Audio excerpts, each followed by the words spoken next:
Discovery.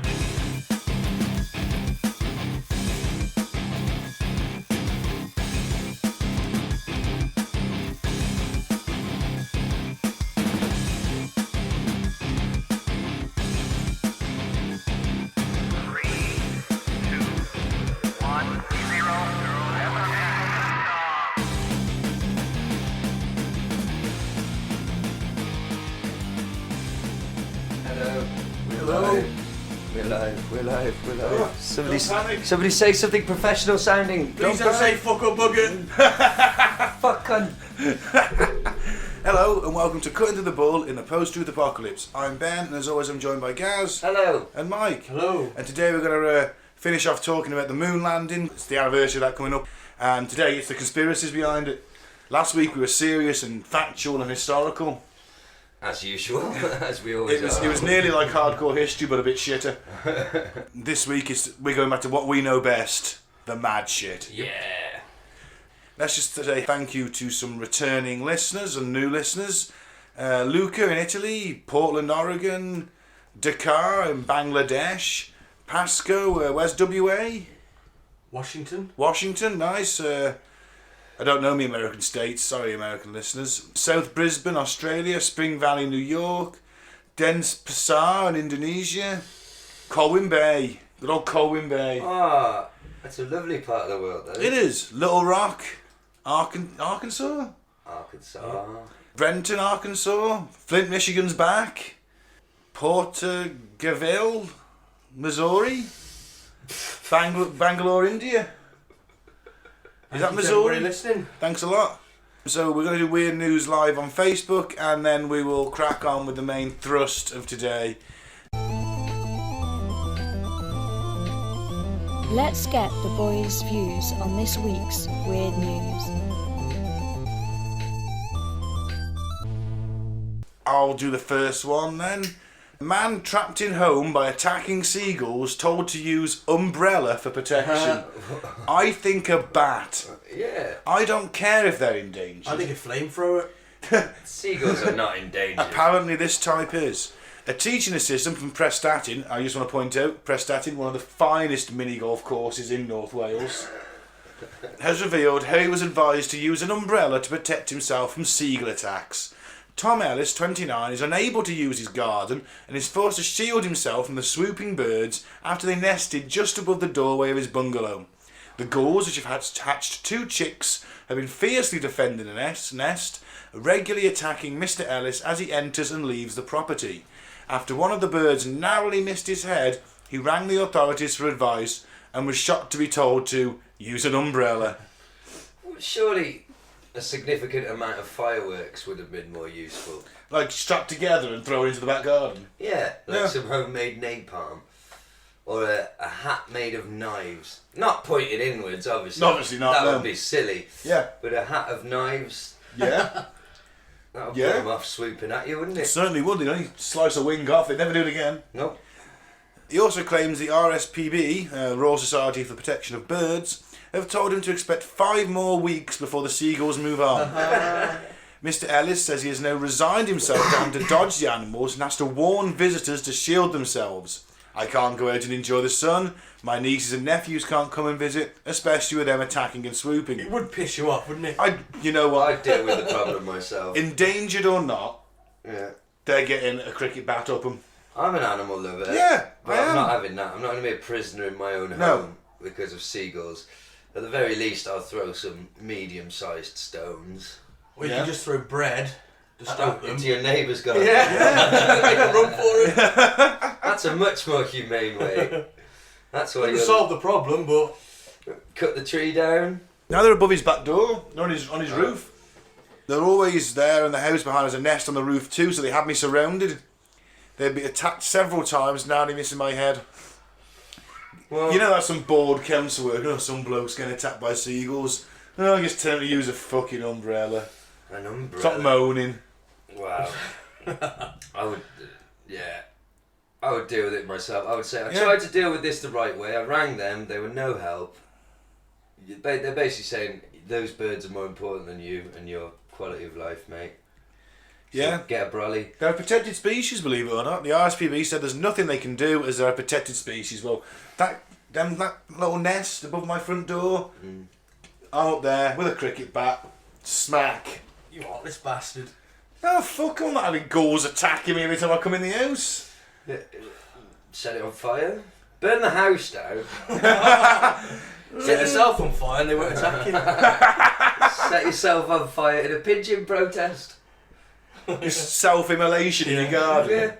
Fuck you, seagulls. The council think seagulls are more important than me. I'll show them. The irony is they'd eat your fried carcass. Yeah, they would, yeah. Or hopefully would at the very least give them the shits. Oh, he's pretty bird-phobic anyway, so he's Oh, so, poor bastard. you know, he's getting attacked by seagulls, he's afraid of birds, he can't do anything about it. His summer's ruined. Well, yeah, this really... I feel for the guy, this sucks. I feel that the council should say, listen mate, don't you go hitting them with a cricket bat, or burning them, or constructing a helmet made of knives. Instead, we'll come round and we'll deal with it because we're professionals. But no, because of cutbacks, because of the Tory scum, they can't afford to send around the bird expert with his special fur-lined, air-cushioned nets. They pretty just have like I imagine. like a tape that plays the sounds of their natural predator and they just fuck off. Could be something as simple as that. Why didn't they give this advice to the geese instead of umbrella? Google what is a seagull's natural predator, find the sounds and play the sounds. That's better advice. Presumably, because in a stroke of genius, I just discovered I'm more knowledgeable about seagulls than the Denbighshire County Council. We know his name, we know he lives in Prestatyn. Let's contact him and say, listen man, one human to another, don't suffer for the next 5 months. This could spiral. He could start nailing bottles of whiskey and handfuls of painkillers. The other ghouls could tell their mates that this guy is a bit of a pussy. Oh, yeah, he's a right pussy. Before you know it, you've got an entire roof full of them. Oh no. No, we can't have this. We can't be letting seagulls bully us. And I'll tell you what, I have got... The reason why this is such a personal subject for me is that as a child, I was in Wales. Yeah. You see a pattern developing here, can't you? Yeah. Walking along, I must have been 7 or 8 years old with my family, and I had this fish and chips with a big sausage. I'd been looking forward to that sausage all holidays. You know, fish and chips by the sea. Yeah. Big Can't beat it. bastard. And to 8-year-old me, a fucking seagull was as big as a fucking pterodactyl. It was huge. Big evil robbing bastard came down and just took my sausage. Bastards. Just took it. I was distraught. It just didn't compute. I couldn't understand how the world could be so cruel. You had it all. You had the entire world in your hand, and now it was taken away by a feathered bastard. By nature. Yeah. And now you could then extrapolate that maybe that explains all the Class A drug abuse. It all dates back to that seagull incident. To the seagull incident. So, yeah, maybe. So maybe it does. I think we need to reach out to this fella, or before you know it, he could end up doing crack. I think. In the local park. Right, what we need to do is turn your van into some kind of Ecto-1. We'll get some boiler suits. The Gullbusters. Yeah, Gullbusters. I like where you're going Proton with packs. We'll just fucking blast them off the roof, put them in traps. Just struggling with how we construct the nuclear-powered... And then again, they're protected, you can't. Yeah, we're going to be moving them into the trap. We won't tell We'll anyone. transport them, aren't we? We'll put them in a containment unit, it'll be fine. Well, you've got a B in physics, Mike. You can knock up a proton accelerator. Oh, it's a little bit insidious, but Very liquid bottle and we could pretend batteries. that... I can get something knocked up. Gaffer tape, a fairy liquid bottles and battery acid. Oh, I'm willing to try it.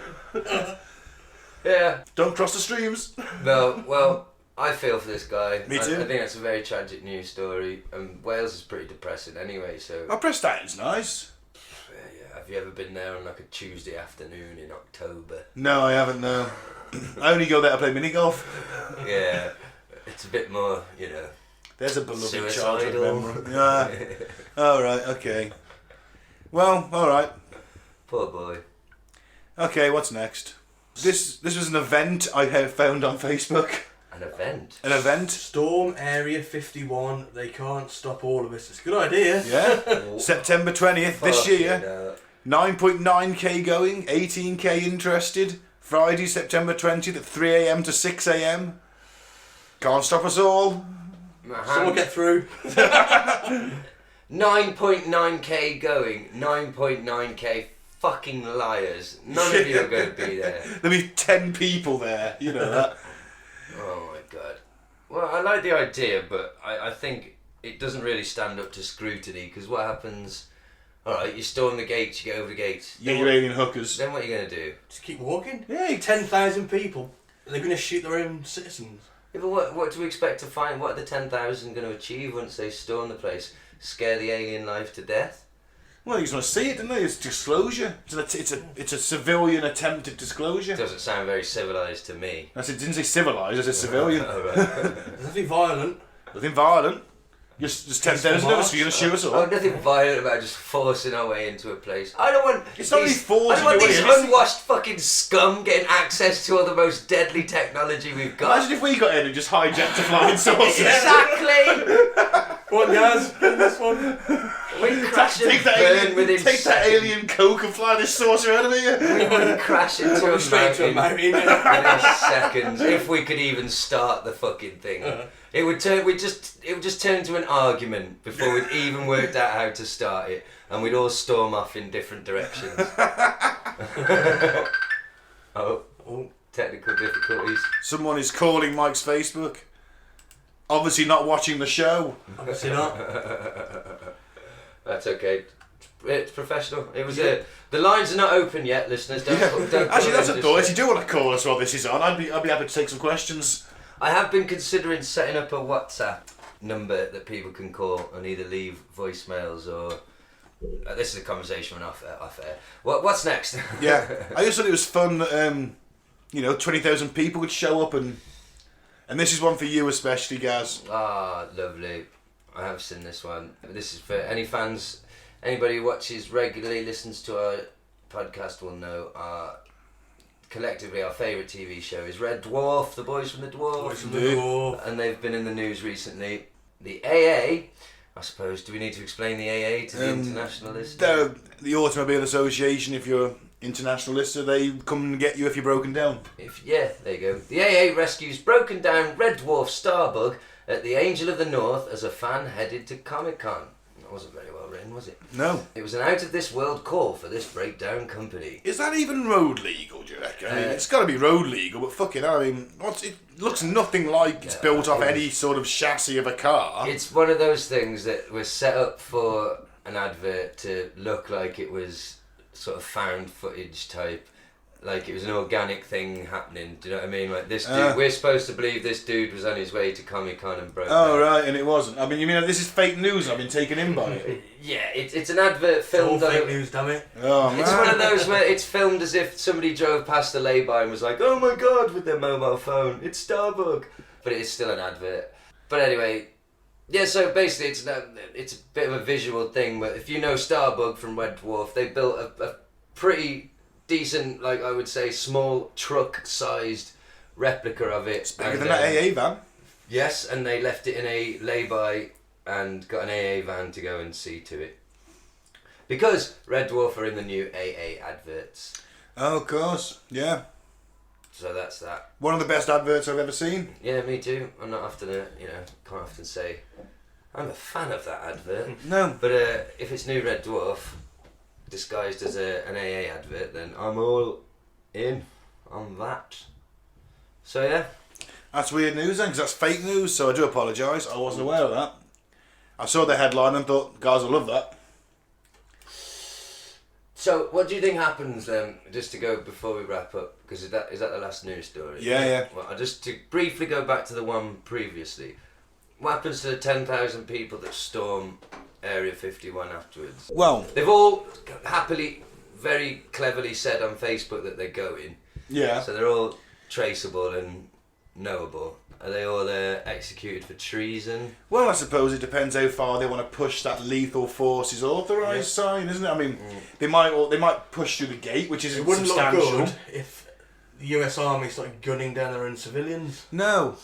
I wouldn't put it past them, though. No, it's a big thing for soldiers to open fire on Yeah. citizens. 10,000. You could be opening fire on your families. Yeah, but 10,000 hippies running towards Area 51. They're just going to start fucking. Well, you saw what happened at the end of V for They might get Vendetta. the MP, the military police out with the batons and the shields and shit. I think it'd be like a non. Then again, it's Area 51. They've probably got all sorts of non-lethal. They've probably got that thing that fires a brown note, so you just all them 10,000 people collectively just shit start themselves. collectively shitting themselves. Well, they release the gay bomb and it turns into a shit-stained orgy. Yeah, The gay Could bomb be- and the brown note. could be.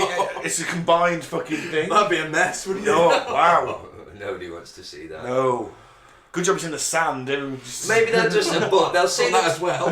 They'll see the 10,000 people coming over the horizon. They'll press the teleport button, which will send all the good shit, the alien bodies and the spaceships to one of their other bases. Yeah. Then they'll, just before they teleport themselves, they'll just press abort and fucking nuke the place. Just the fucking the last protocol. Yeah. Just as everyone breaks the fence. The thing is, the gate isn't substantial, but it doesn't have to be because you've got like top of the line security sensors and pressure pads in the road, and the minute you trigger one, there's a fucking bunch of pickup trucks with black armoured dudes and M16s showing up. I suppose it could be a possibility that you're all walking down the road thinking, well, this was easy. Next thing you know, some bloke on the hill presses a button, Claymore mines go off and take out everybody. Yeah, I That'd be won't a put it past them. bloodbath. Trespassing.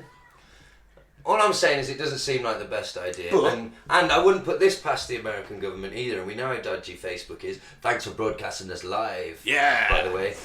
But, so, it's just to see who would say, yeah, I'll fucking storm Area 51, click going. Well, now you're on the list, Yeah. you fool.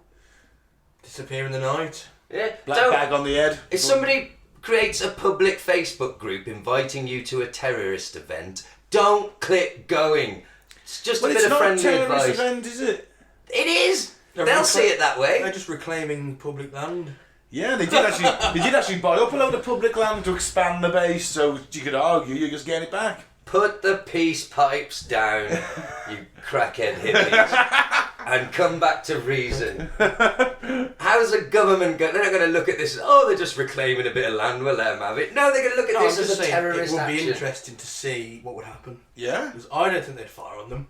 I do. doubt I it. think they'll fucking If vaporise it was private security companies doing Then security, maybe. then yes. If it's the US military themselves, probably not. I think if there's alien bodies, if there's any truth to any of the Area 51 rumours, conspiracies, where if there's any truth to any of it, then 10,000 people are never going to get anywhere near it. They'll shut this down at a different level. Like the infrastructure, like there won't be any public transport to get you anywhere near fucking Nevada. On They wouldn't send for a those car, 2 wouldn't weeks.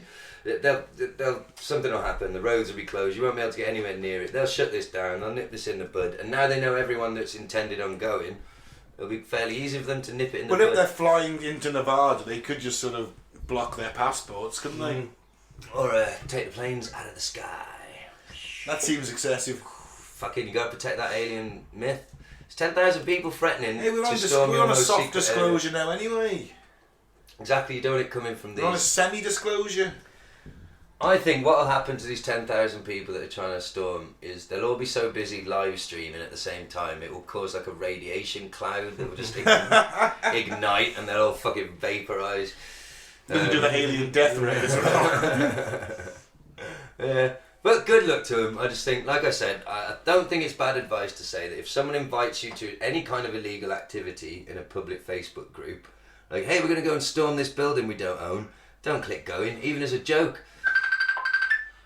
Man, someone's eager to get hold of you, Mike. Hello, caller. You are live with Cutting Through the Bull in the Post-Truth Apocalypse. Ben, can you do a caller voice? I just thought I'd ask about the storm in the Area 51. Yeah, where do you stand on that? It's bollocks, isn't it? Yes. Next caller. See, we don't need calling. Just make it up. We don't need the public. We do. We need you for our egos. Oh, yeah. Uh, That's why Gaz is wearing shades. He's in full cult leader mode today. I've gone full. To be fair to me, the sun is shining at me. Yeah. And I just wanted to go full podcast. Full Jim Jones. Full podcast douchebag.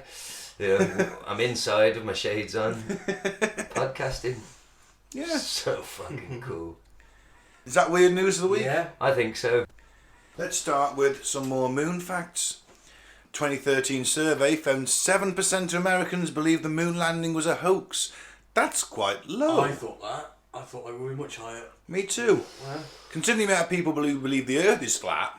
Yeah, but 7% out of how many billion? Well, how many polled, or however you want to say Yeah, it. but it's meant to be, you know, a representation of the... It's still a lot of people population though, at large. isn't it? I know what you're saying, yeah, you thought I- it would be a bigger percentage, Yeah, but I thought 7% of the American population is still a lot of It's about human beings. 20 million people maybe. Something like that. A population of what? 350, 400, something like that? More people than should Yeah, be thinking that. But absolutely. fair enough. There is high-speed internet on the moon, 19 megabits per second. Okay. How and why? Yeah. I don't know. Shit, we should have researched that Yeah. because I can't... What, somebody left a modem up there? Must have done. Yeah, I must don't have done. know. I suppose you've got to... Oh, yeah. Couldn't tell you. But who were the last people to... When was the last time we went up there? It was like the 70s. 1974. Apollo 17, yeah. So there's somebody left some shitty 70s fucking... Maybe some Actually, probes the on there. Chinese have been there, haven't they? Oh no, Yeah. we send probes and fucking things, don't we, all the time? Stuff lands on it. There's no manned thing. Yeah, but we send unmanned stuff, don't we? So there's probably something up there beaming shit back. Yeah. Okay, fair enough. It's not so crazy. It's not alien Wi-Fi towers then. Maybe. Could be. Tortoises orbited the moon before astronauts did. They were sent to test a Russian space probe. Oh, what? It Tortoises? gets worse. They sent fucking...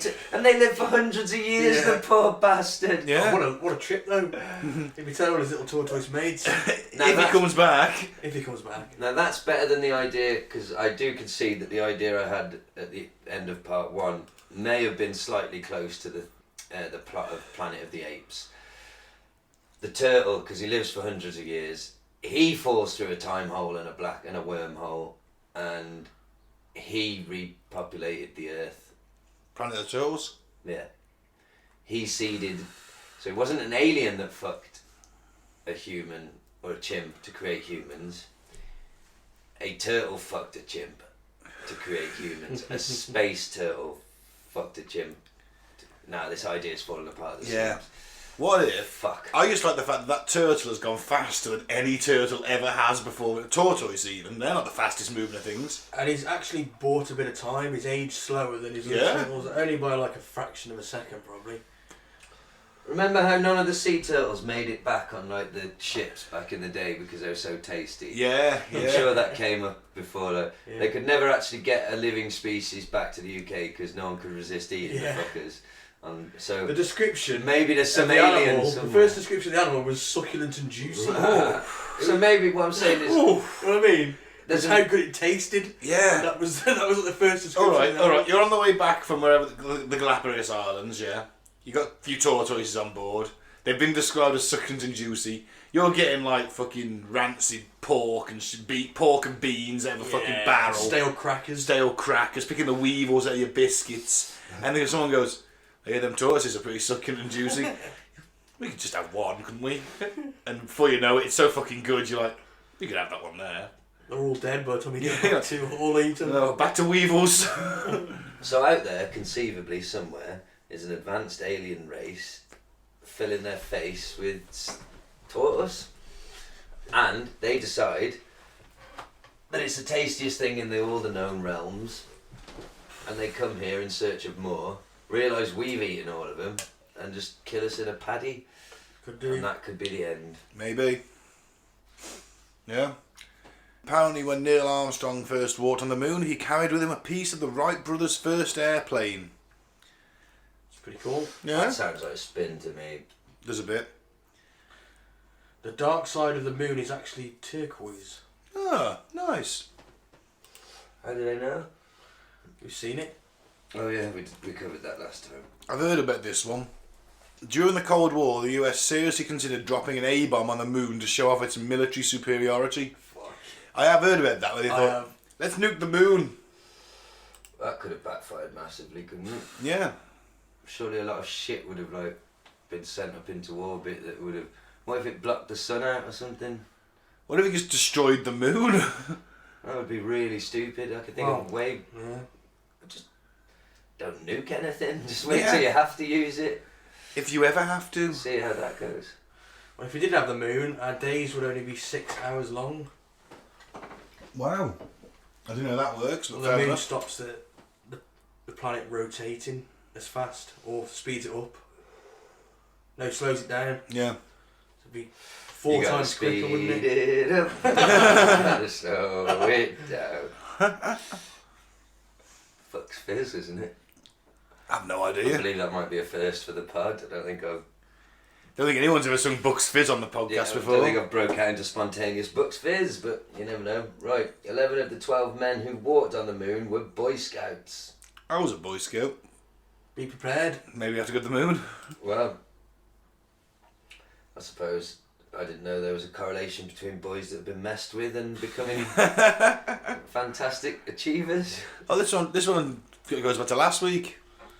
Mankind has left 96 bags of urine, faeces and vomit on the moon. Oh, Mick Foley. What'd you do that for? Who let him up there? Exactly. If you let mankind in a spaceship, what do you expect him to do? Yeah. He went up there and did a lot of piss and shit and pulled some of his hair out. And if you're not a 90s WWF fan, the last 30 seconds made absolutely zero fucking sense to you. Have a nice day. Moon dust smells like gunpowder, according to astronauts. Alright. Maybe it's a giant cannonball Maybe. from a celestial being's war, long gone. Possibly. You know, like in Guardians of the Galaxy where there's like Oh, that heads, giant head. and there's like, you'd love it, Mike, the imagery is ace, like it's the head of like a space god or something that's long dead, and like a mining community is like, What? civilization lives inside this head, just mining it for all the organic matter, I guess, Brain and all matter, the useful spinal stuff. fluid. Yeah, man, it's pretty fucking awesome visuals, man. And Moon Age Daydream plays. Yeah. It's like, I love that yeah. song. Yeah, it's fucking... I reckon you can enjoy Guardians without knowing anything about the rest of the Marvel universe. I'd They're never, not I'd never actually seen Guardians or read the comics until. Mm. Sorry, I'd never read the comics. I thought I took a chance on the movie and thought, you know Not what, this is many actually people. pretty decent. Anyone who says they did read it is either uber hardcore comic book reader or absolutely full of shit, because it was like a dead they took a chance. They just needed to introduce the Marvel space realm to viewers, and they used the Guardians to do it. I think. But they made it more light-hearted, didn't they? It's not as serious as the others. It's like what passes for a comedy as Yeah, such. the first one's a bit like a funny Star Wars, isn't it? Mm. Yeah, you'd like them. I'd recommend them. Like awesome space visuals and stuff. Yeah. What was it called again? Guardians of the Galaxy. Oh, right, yeah. And number There's 2 a is I think I've pretty seen the good. first Yeah. one. I think it was okay. Talking yeah. Space Raccoon. And Groot. Groot. Ah, awesome. But the So- second one's good as well. I Yeah. really like the second one. In fact, I think I prefer it to the first. It's definitely funny. Funny, yeah. Right. So are we reading that one? Last one, Is yeah. that the last one? Oh, go on then. Astronauts aboard Apollo 10 heard unexplained, quote, outer spacey music while orbiting the dark side of the moon. Wow. Did they, or was it their mind playing tricks on them? Maybe they gone space crazy. Was Was it it- Pink Floyd? I hope so. They were listening to the static of the... Cause that's all they had, isn't it, when they lost the signal for a while. And I suppose some of the static might have sounded like music. Maybe. I don't know. Or maybe it was fucking space signals. Who can say? Maybe it's radio signals somehow bouncing off something in a way that we don't understand, and they were picking it up. Because everything that we send off up there is flying Yeah. off and Yep. floating around, isn't it? Yeah, yeah. Signal You think wise. all that we've had, what, I don't know, let's say 150 years of radio communication on this planet? Ooh, Probably a bit less. Hear It's all been going straight into space. the echoes of like centuries old. Oh shit. Anyway, yeah. Cool. Yeah. We'll do a little bit of background recapping last week and then we'll crack on with the conspiracy theories then. Sounds good. So NASA, the National Aeronautics and Space Administration, or Never a straight answer. allegedly, established was in 1958. It was a direct response to the Soviet Union's launch of Sputnik in 1957. The US feared a missile gap and thought it was falling behind technologically. The Apollo program was conceived in July 1960, but it wasn't until November of of that year, JFK was elected president after a campaign that promised American superiority over the Soviet Union of space exploration and missile defence. However, the proverbial shit hit the fan on April 12th, 1961, when Yuri Gagarin got up there first. Oh. And you had Sputnik in 57, of course, which I mentioned earlier. So, May 25th, 1961, Kennedy gives a speech. And I'll give you a little bit of the main bit of it. We went through it last week. I believe that this nation should commit itself to achieving the goal before this decade is out of landing a man on the moon and returning him safely to Earth. Seems reasonable. Yeah. Well, at the time, maybe not. Well, no, but nowadays, got a decade, 8 years, crack on, NASA. Is $25 billion, which was nowadays is $153 billion. Nowhere near what they spend on the military. Nope.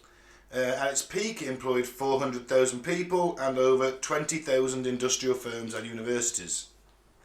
And on July 20th, Apollo 11 landed on the moon.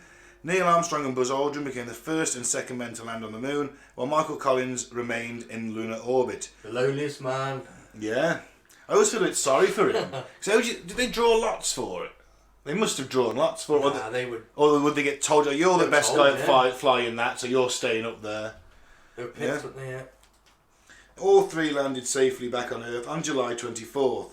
5 subsequent Apollo missions also landed on the moon. In all, 12 men walked on the surface of the moon in 6 missions. Or did they? And then I wrote, yes. Next one. So, the first major sort of talking point that denies this that I found was, it says, wouldn't the Van Allen belt radiation have fried the astronauts? They can't have gone. All that radiation. I don't know how it works. I'm not a physicist. I know about it, but... Well, let me tell you. Let me enlighten you. Oh, please do. Let me irradiate you. Maybe. The Van Allen belts are huge belts of radiation that surround the Earth. They're shaped like the Earth's magnetic field and pounded with high energy particles from solar winds. It has been claimed that humans who pass through these belts will be fried by lethal doses of radiation. Okay. In fact, the international scientific community was fully aware of Van Allen belts thanks to the Explorer, Pioneer and Lunar missions of the 1950s. The Apollo launches were timed so the Van Allen belts are at their lowest, which fluctuates with the sun's activity. The Apollo 11 crew were in the belts for far less than 2 hours and would have been exposed to an estimated 18 rads, which is well within the safe limit. Safer than Chernobyl. Certainly was. However, NASA ensured that the Apollo 11 spacecraft was so well insulated the average dose over the 12-day was just 0.18 rads, which is a chest x-ray. That's alright then, isn't it? I've got another source that actually contradicts that. It was something like 0.011, and the highest I think was Apollo 14, which was 0.18. You're still looking at like really low numbers. Mm. There are some people who think that the footage wouldn't have survived coming back through the belt, aren't there? That the tapes and things like that, camera rolls and films. But again, it's at its lowest. Yeah, but obviously those films did come back because you can't. I'm not going to sit here and believe that every single photograph I've been shown from space is fucking fake. I know some of them are doctored, and I've heard NASA talking about this themselves.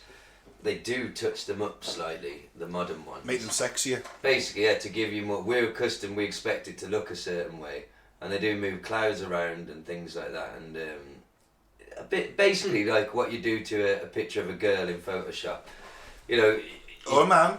You sex it up. Any kind of basically, model. yeah, you take a picture of a beautiful woman, but you make her even more impossibly perfect by removing every single blemish from her skin, but you haven't structurally re-engineered her face. Like, so this is where it gives It's the still flat a bit dodgy though. this is why it gives the flat earthers a Yeah. boner, because they're like, see, they're CGI images, and it's like, no, they're touched up images, but they're open about it. So, and I'm pretty sure they released, I'm sure in response to this flat earth you can find before and after. I get it, I know where you come from. It does sound a bit like, well, why are you doing that? But I also get it, it's to make them sexier images. I don't know, because they want those images to go around the world. Yeah. That's the world we're living in, it. But I don't think you're ever going to beat the photo that the astronaut took, the first guys, I think it was Apollo fuck, I can't remember which Apollo, but the guys who The Blue Marble. who went with. I think that was Edgar Mitchell's one. I think you're talking 14. Where you could just see it rising up out of the black, and it's the first time they'd seen that view, and they're like, "Holy fuck!" Like that's a gorgeous photograph. And do you know what happened? They actually realised it started happening. They started to fucking take pictures, to film it. Realised they had black and white film in the camera, and had to scramble around trying to find the colour film and load it back up again. But they got the picture. Yeah, and I heard him talking about it where it's like it dawned on him that like he could put his thumb up and hide the entire world, like every single human being in existence, everyone from that view, hide it behind your thumb, man. Yeah, pretty deep. It is. But yeah, I'm not going to believe every picture is fake, but I do know that there was some like cover girl airbrushing style shit going on, making the Earth look sexier. I'm not sure why, but it's there. The Van Allen belts, are we happy that they would have survived the Van Allen belt trip? I'm happy they would survive. I mean, you're not going to deliberately send them through a high radiation zone, are you? Like we said last week, it was step by step, wasn't it? They tested these things. Yeah. You know, Apollo 10, they went round the moon. They just didn't land, didn't they? Yeah. It's just step by step, isn't it? 8 was the biggie, wasn't it? That's what they... That's the biggest jump, wasn't it? Did the Russians manage to send anybody into the moon's orbit? I'll tell you about that in a bit, actually. I've got a conspiracy about that. If they sent any dogs and shit round there, they would have known they made it through. Or maybe because if you go into Earth's orbit and just go around in a satellite, which is what the dog's still doing now, isn't it? The dog corpse, or did that leave Earth? Everybody would have burnt up, to be fair. Either left or would have burnt up. I think probably burnt up in the atmosphere. So my question is still, so if you go up into Earth's orbit, have you passed through the Van Allen belt, or is it further away? It's further away, it's like... It's somewhere in between Earth and the moon, though. Yeah. It's projecting out from the Earth, so low orbit, which is what these guys were doing in the dark, and the 8 and the chimps, low Earth orbit. It's not there. It's you're only getting a bit, but not a great deal, because it's all projecting got a magnetic field that deflects the solar winds and things from the sun, and it goes out quite a way outside Earth. Yeah. Picture the Earth, right? There, floating around in space. Now picture some lines going out like that, almost like butterfly wings coming out of either side, and that's your magnetic field. That changes when the sun hits it, depending on solar activity, but that's the word, it deflects the worst of the solar radiation away. You remember the film Knowing? You ever see that? Nicolas Cage. No. Oh, this little girl starts getting creepy predictions about certain disasters, and she starts writing these numbers down, and you realise it's the date and the amount of people who die. Oh shit. But then there's this big one, it's coming in the future, and it's going to kill near enough everyone. And then he realises it's a solar flare. Oh fuck. And our pole, because if the poles switch, which they do occasionally, well, very, very rarely, magnetic poles switch, it weakens the magnetic field, and if there was to be a massive solar flare at that particular point, we're looking at most of the people on Earth getting fried. Well, happy days. Just sparked them all out, and I think the danger during a solar maximum, when these flares are at their worst, there is a danger it's going to take out a lot of our communication satellites and things. It's a big issue, and satellites do take damage off these things. But obviously, the further from Earth you get, the less protection from the magnetic field you've got. Hence the Van Allen belt. But you've also remember you're still in quite an insulated spaceship. It's they know what's up there. They know what the conditions are. All them chimps who came back super intelligent told them. Should we go on to the next one? We shall. The flag. Yes. The biggie. But the flag's flapping and there's no atmosphere. Well, first of all, mate, you don't been the fucking moon. You don't know what it's like. Is my opinion to that. I'm sure I've seen the Mythbusters of this. Yeah. It's not flapping. There is a horizontal rod projecting from the post to the top of the flag to hold it unfurled. The flag was disturbed as it was planted into the ground and kept this bent shape because of the lack of strong gravity on the moon. In video footage of the flag being planted, it appears to wave back and forth.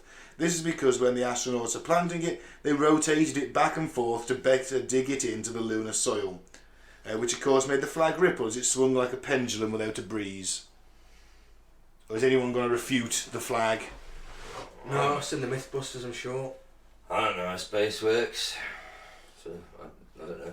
I'm not going to be so bold as to say, it wouldn't do that on the moon. How the fuck would I know what flags do and don't do on the moon? So, it's not enough for me to believe that 400,000, or was it 40,000 people? Or 400,000. 400,000 people all conspired to tell this big fat lie because the flag gave it all away. No. I don't know how flags behave in low gravity. I couldn't really accurately tell you how they behave in our fucking atmosphere. That's a really sad thought. Well, basically, on Earth there's wind, and on the moon there's not. Yeah. So they're saying, look, it looks like the wind moved the flag, but it's just them manoeuvring the flag, and it's sort of... Hasn't it got like poles? Yeah, it's got top and bottom. No, just the top, I think. But now all those flags are bleached white in a gesture of surrender to the reptilian overlords. No, it's like, of all the things to moan about, this is what gets me. Of all the things to moan about, on what is one of mankind's greatest achievements, if not the greatest, the technological leap from paper and string aircraft to fucking rocketry going up to our nearest neighbour in the solar system, and they're like, the flag looks a bit weird though, doesn't it? Yeah. So I saw a dude earlier, and we'll get onto this particular complaint later on, but he was one of the dudes. Well, he was going through all the examples, and he gave the one of like, you can't see any stars in the pictures and the footage and stuff, and he's just some dude on a sofa who's like, surely to God on the moon you'd be able to see like so many stars because we can see them from down here. And I was thinking, I don't know, neither do you, you fucking sofa boy. Like, maybe there's things that you haven't fucking put into your little calculation because you don't understand them or know about them. You don't know how it works up there. You've never been there and you never will. So to just be sitting there going, well, it's black. Well, I can tell you why. Well, come on then. Or the official reason it's why. Because obviously Sofa Boy on YouTube. Is there a physics reason?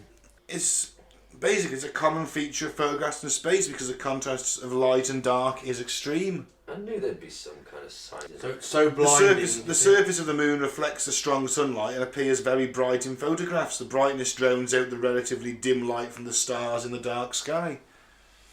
Sort of basic photography. Yeah. Lighting. Exposure. Right. The moon's light. It's reflecting the light. That's why they've got those. Yeah. You can't see their faces. I think it's all tinted, reflective. On Earth in the day, you can't really see the stars. No. Because it's light. Occasionally you can see the moon and it looks a lot like a Death Star when you see it in the daytime. I like it when there's half a moon so I can pretend I'm in Endor. Like, oh look, it's just been built. You're leading the Ewok army, let me guess. No, I'm one of the Imperial Stormtroopers, I'm afraid. I'm not getting fucked up by Ewoks. Well, I'd be a better Stormtrooper, wouldn't I? You guys are still lost. You're still being led away. It's finest Legion. Your decapitated head would be used as a drum at the end. But I'm not joining the fucking Ewoks. Put my foot down. I'll take the decapitated head as a drum. Maybe I'll escape into the forest, get back to an Imperial shuttle and get the fuck out of there. Why not just join the rebels and win and not be a fascist fucking space cunt? Because... Get sucked off by Ewoks. I'm not getting sucked off by Ewoks, that's why. I'm taking a stand. That's a good thing. I don't know. That's a good thing. There's got to be certain venereal diseases carried in the mouth of a fucking Ewok. Bad dental hygiene for one. Imagine the breath. If the female Ewoks had large enough breasts, I could probably get myself aroused enough, if drunk enough, to fuck one. I'm just being honest. I'm just being honest. That's a big leap. I'm just being honest. If she had big, giant, furry breasts. Furry? Yeah. I reckon 12 cans in, and I'd be up for the experience. Wow, 12 cans. I don't think you're functioning after 12 cans, mate, to be honest. Well, it depends how big those furry breasts are. Not at 36. 12 cans of lager, nah. No. Maybe in the morning, but certainly. I'll still get it up for her. What? The 4-foot fucking teddy bear with big tits? Yeah. Wow, there's a trip into your sexual psyche I wasn't expecting. You've known him for this long. What do you mean it's not what you expected? Well, it's exactly what I expected. In all fairness, in all the years I've known Gaz, we've never spoken about fucking Ewoks. Well, usually we mention any kind of alien species or half-living hybrid freakazoid and Gaz wants to fuck it. and I'll fuck it. Yeah, but I thought you drawing the line at an Ewok. Oh, No. very naive, Ben. Wow, the perfect height. I'm quite tall, so. Well, she doesn't bite down if she gets excited. Well, she might do. I mean, she's got to have to eat a fucking human head. They've got mouths like dogs, haven't they? Teeth like dogs. So, no, you know. Well, no, it's not doing it for me. Just give us some, what do you call them? Gum shields. Pop You this fine? in your mouth, love. Just show me you pop the gum shield in Yeah, first. pop this in your mouth and this up your arse. Or do you reckon it gets all matted at the back like a dog with long hair? And as you imagine, Gaz, I've never taken a shower, so it's very matted. I'd have to go at her with a pair of clippers first. Yeah, just to Remove find. all this shit. Fucking. Look, there's a mood killer for a start. Shit chunks I've on got the to, ass dreadlocks. I've got to snip the shit off my Ewok partner's fucking asshole. No, that's a passion killer for a start. Looks like Chewbacca's ear hole down here. Fucking hell. Well, he didn't clean up properly last time, and that's all matted in there too. He's got worms and starts rubbing his ass on the carpet. I've told you about that. Get back here and suck me off. Gum shields first. Safe sex. I don't know how we got to that. I have no idea. I'm completely lost. Is there anything in your notes about me fucking Ewok? No, there isn't. No. I'm shaving their matted assholes. No. first. No. Oh, funny that. You know what? I'll include it every week from now on. What alien species is Gaz gonna fuck next? But remember, like I said, only if they've got big furry breasts. Otherwise, not interested. I'm not a pervert. All right. So you say? Oh, fucking hell, he's Welsh. Are we putting They're this in the fucking- description for this week's episode? All course the you're moon landing stuff. Of course, you'll cut the shit out of an Ewok's arse. He's done it plenty of time with a sheep, hasn't he? Of course. It's just like, it's just. It's an impenetrable wall of shit cement if you don't shave off the sheep's ass Yeah. fur. Otherwise, you know. Always Anyway, keeps them shears with him. certainly do. What's in your notes, Ben? What's with the shadows? Apparently, people aren't happy with the way the shadows are falling on the surface of the moon. And if the sun is the only source of light, why do shadows appear in multiple directions? Studio lights, obviously. Well, Because the smartest people on the planet can't figure out where to put a fucking light. I don't know Stanley Kubrick. He was very good at maths, but I don't know if he was one of the smartest people on the planet. The Kubrick's He's cube. pretty clever. Clever dude, but I'm just saying, doesn't mean he was a lighting genius. Most film directors rely heavily on, you know, a very talented people to but do the lighting. you would assume that he stuff. brought people with him who his knew him. usual team. Yeah. But are they yeah. physicists though? They know how to light something to look good for the movies, but do they understand how You've light seen the works in footage. The space? footage is awful. No, yeah, but that's what I'm saying. My point is, these people, let's say they came into the set. Yes, they might be very good at knowing how to light a scene so it looks good on camera for a movie. But does that mean that they have perfect working knowledge of how light works in space? But I thought some NASA blokes would have gone along and maybe told them.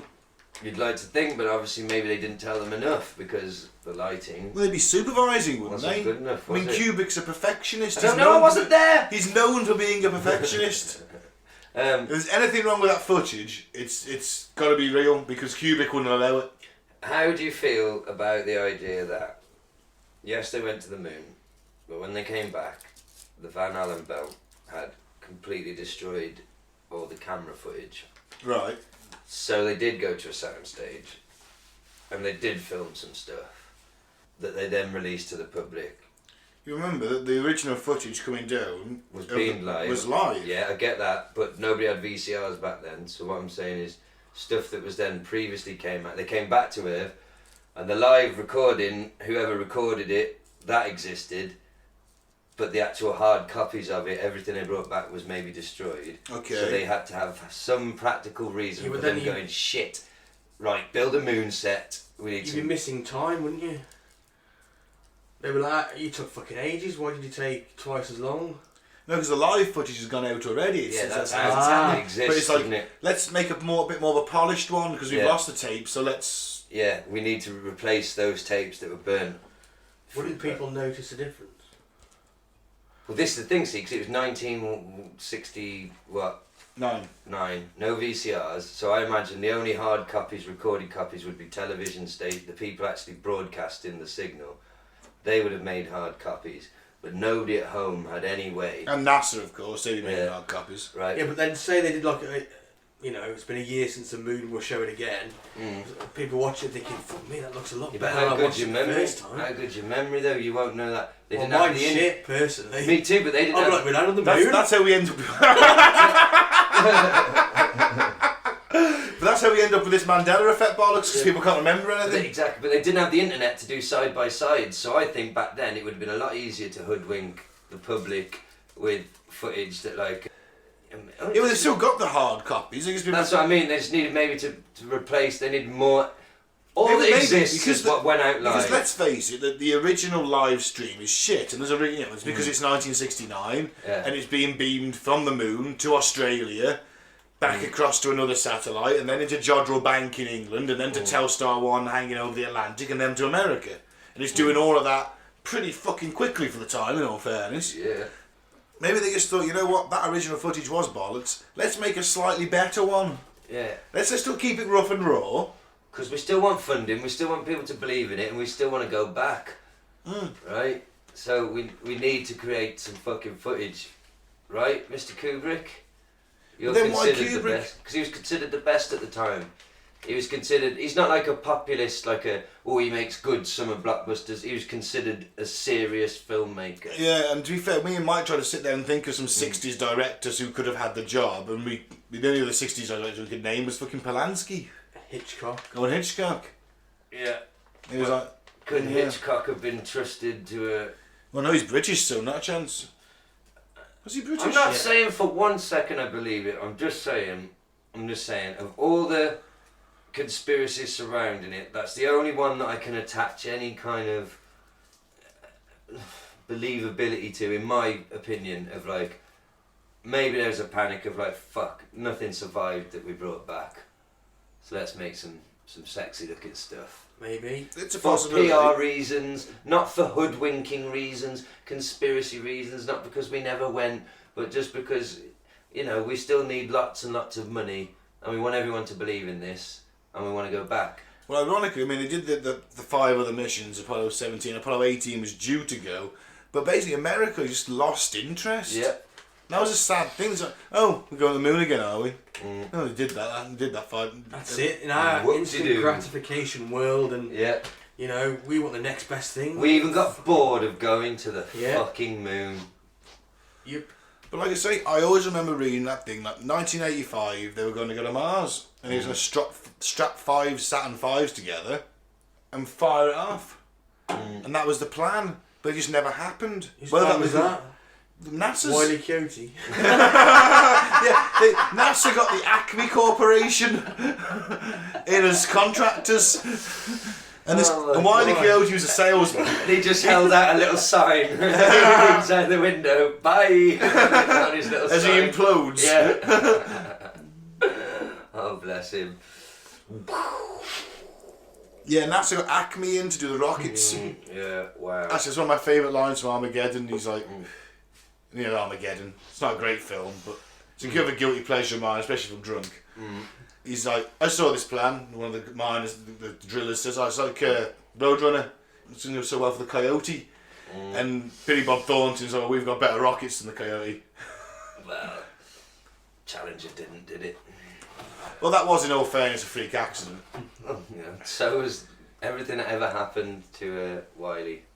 Bless him. No, he just was low budget. He kept going back to the Acme Corporation. Everything had sold him failed. He kept going back. The backbone of America, that corporation. The studio lights. Studio lighting.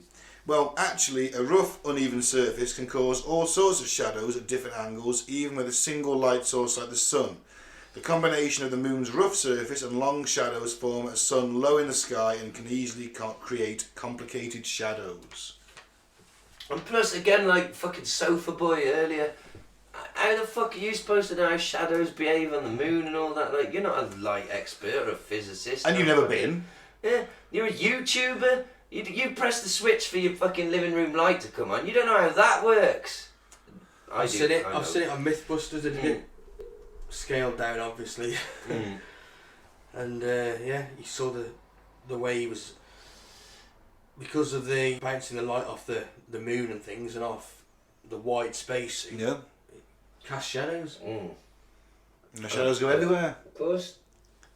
And let's face it again, they're not stupid enough to leave something like that in. The people who are pointing this out are like people like us. People who've got no knowledge how this shit works. We're not physicists, Bob and Mike. I've got a bit. Plus, we're not lighting experts. We've got no fucking idea. All the people on YouTube are doing is reading something else that someone said and then portraying it as their own idea. And I can assume there's footage of like when the capsule landed in the sea and like they went and met them and got them. I know, because they were just in low Earth orbit apparently. Oh, that's how they faked that bit then. Yeah, they went up there for 3 days. So all they saved was the cost of the catering. If you're going to go the that sandwiches. far, why not just carry on? Yeah. Fucking morons. So you still got to build that rocket. All them people are there to watch it take off. You've got all these expensive rocket tests. Yeah. You know, Apollo 11 out of 0 to 11 is the 11th time they're doing it. Plus all the unmanned stuff, and they're developing the rocket. It's costing billions. And like, no, you know what? Just send them into low Earth orbit. No, you spent all that money. Fucking go. You might as well. What's the point otherwise? Apparently it's a swindle. Okay. No, we definitely went. I believe so. I get my ice from the Sea of Tranquility. That went over my head. What's that? Place on the moon. It's where the first Apollo 11 landed was a Sea of Tranquility. It's just a nice little flat bit, flattish by moon standards, but okay. It could have been. I think when they was looking at the moon, telescopes back in the day, like they were just sort of named it, and that bit looked a bit like a sea, a dried up sea, because they didn't know there had been water on there. It's like the Martian canals. You hear about that? You know, they're like, oh yeah, Mars look, there's water on the canals. They did have water. Yeah, they thought the dark spots on it were vegetation. Yeah. Jungles and forests. It wasn't until Mariner probe in the 60s. And Viking in the 70s. Yeah. Viking 1 and 2. And the Russians sent stuff as well. And of course that's where you get all that face on Mars business, don't you? Yeah, I think they did Venus mainly, didn't they? They did. They studied Venus. I think they sent stuff to Mars though, but they went for Venus, definitely. You ever heard about the prop rock with a C on it? Yes. There's another sort of idea why the Kubrick should have filmed it. But again, he's a fucking perfectionist. He's not going to take it back and, oh, look at that rocket to C.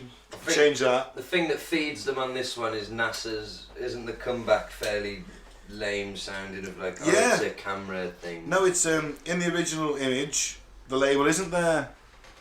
Either a small hair or piece of thread must have got caught in the machine while it was being copied. But then a lot of moustaches around at NASA at this point. Maybe it's a moustache hair. Yeah. Who can say? Right, a bit more proof for you rather than a conspiracy, unless you've got any conspiracies. You read the moon boot one? The moon Apparently Neil Armstrong's suit is in the Smithsonian and the soles of the boots are smooth.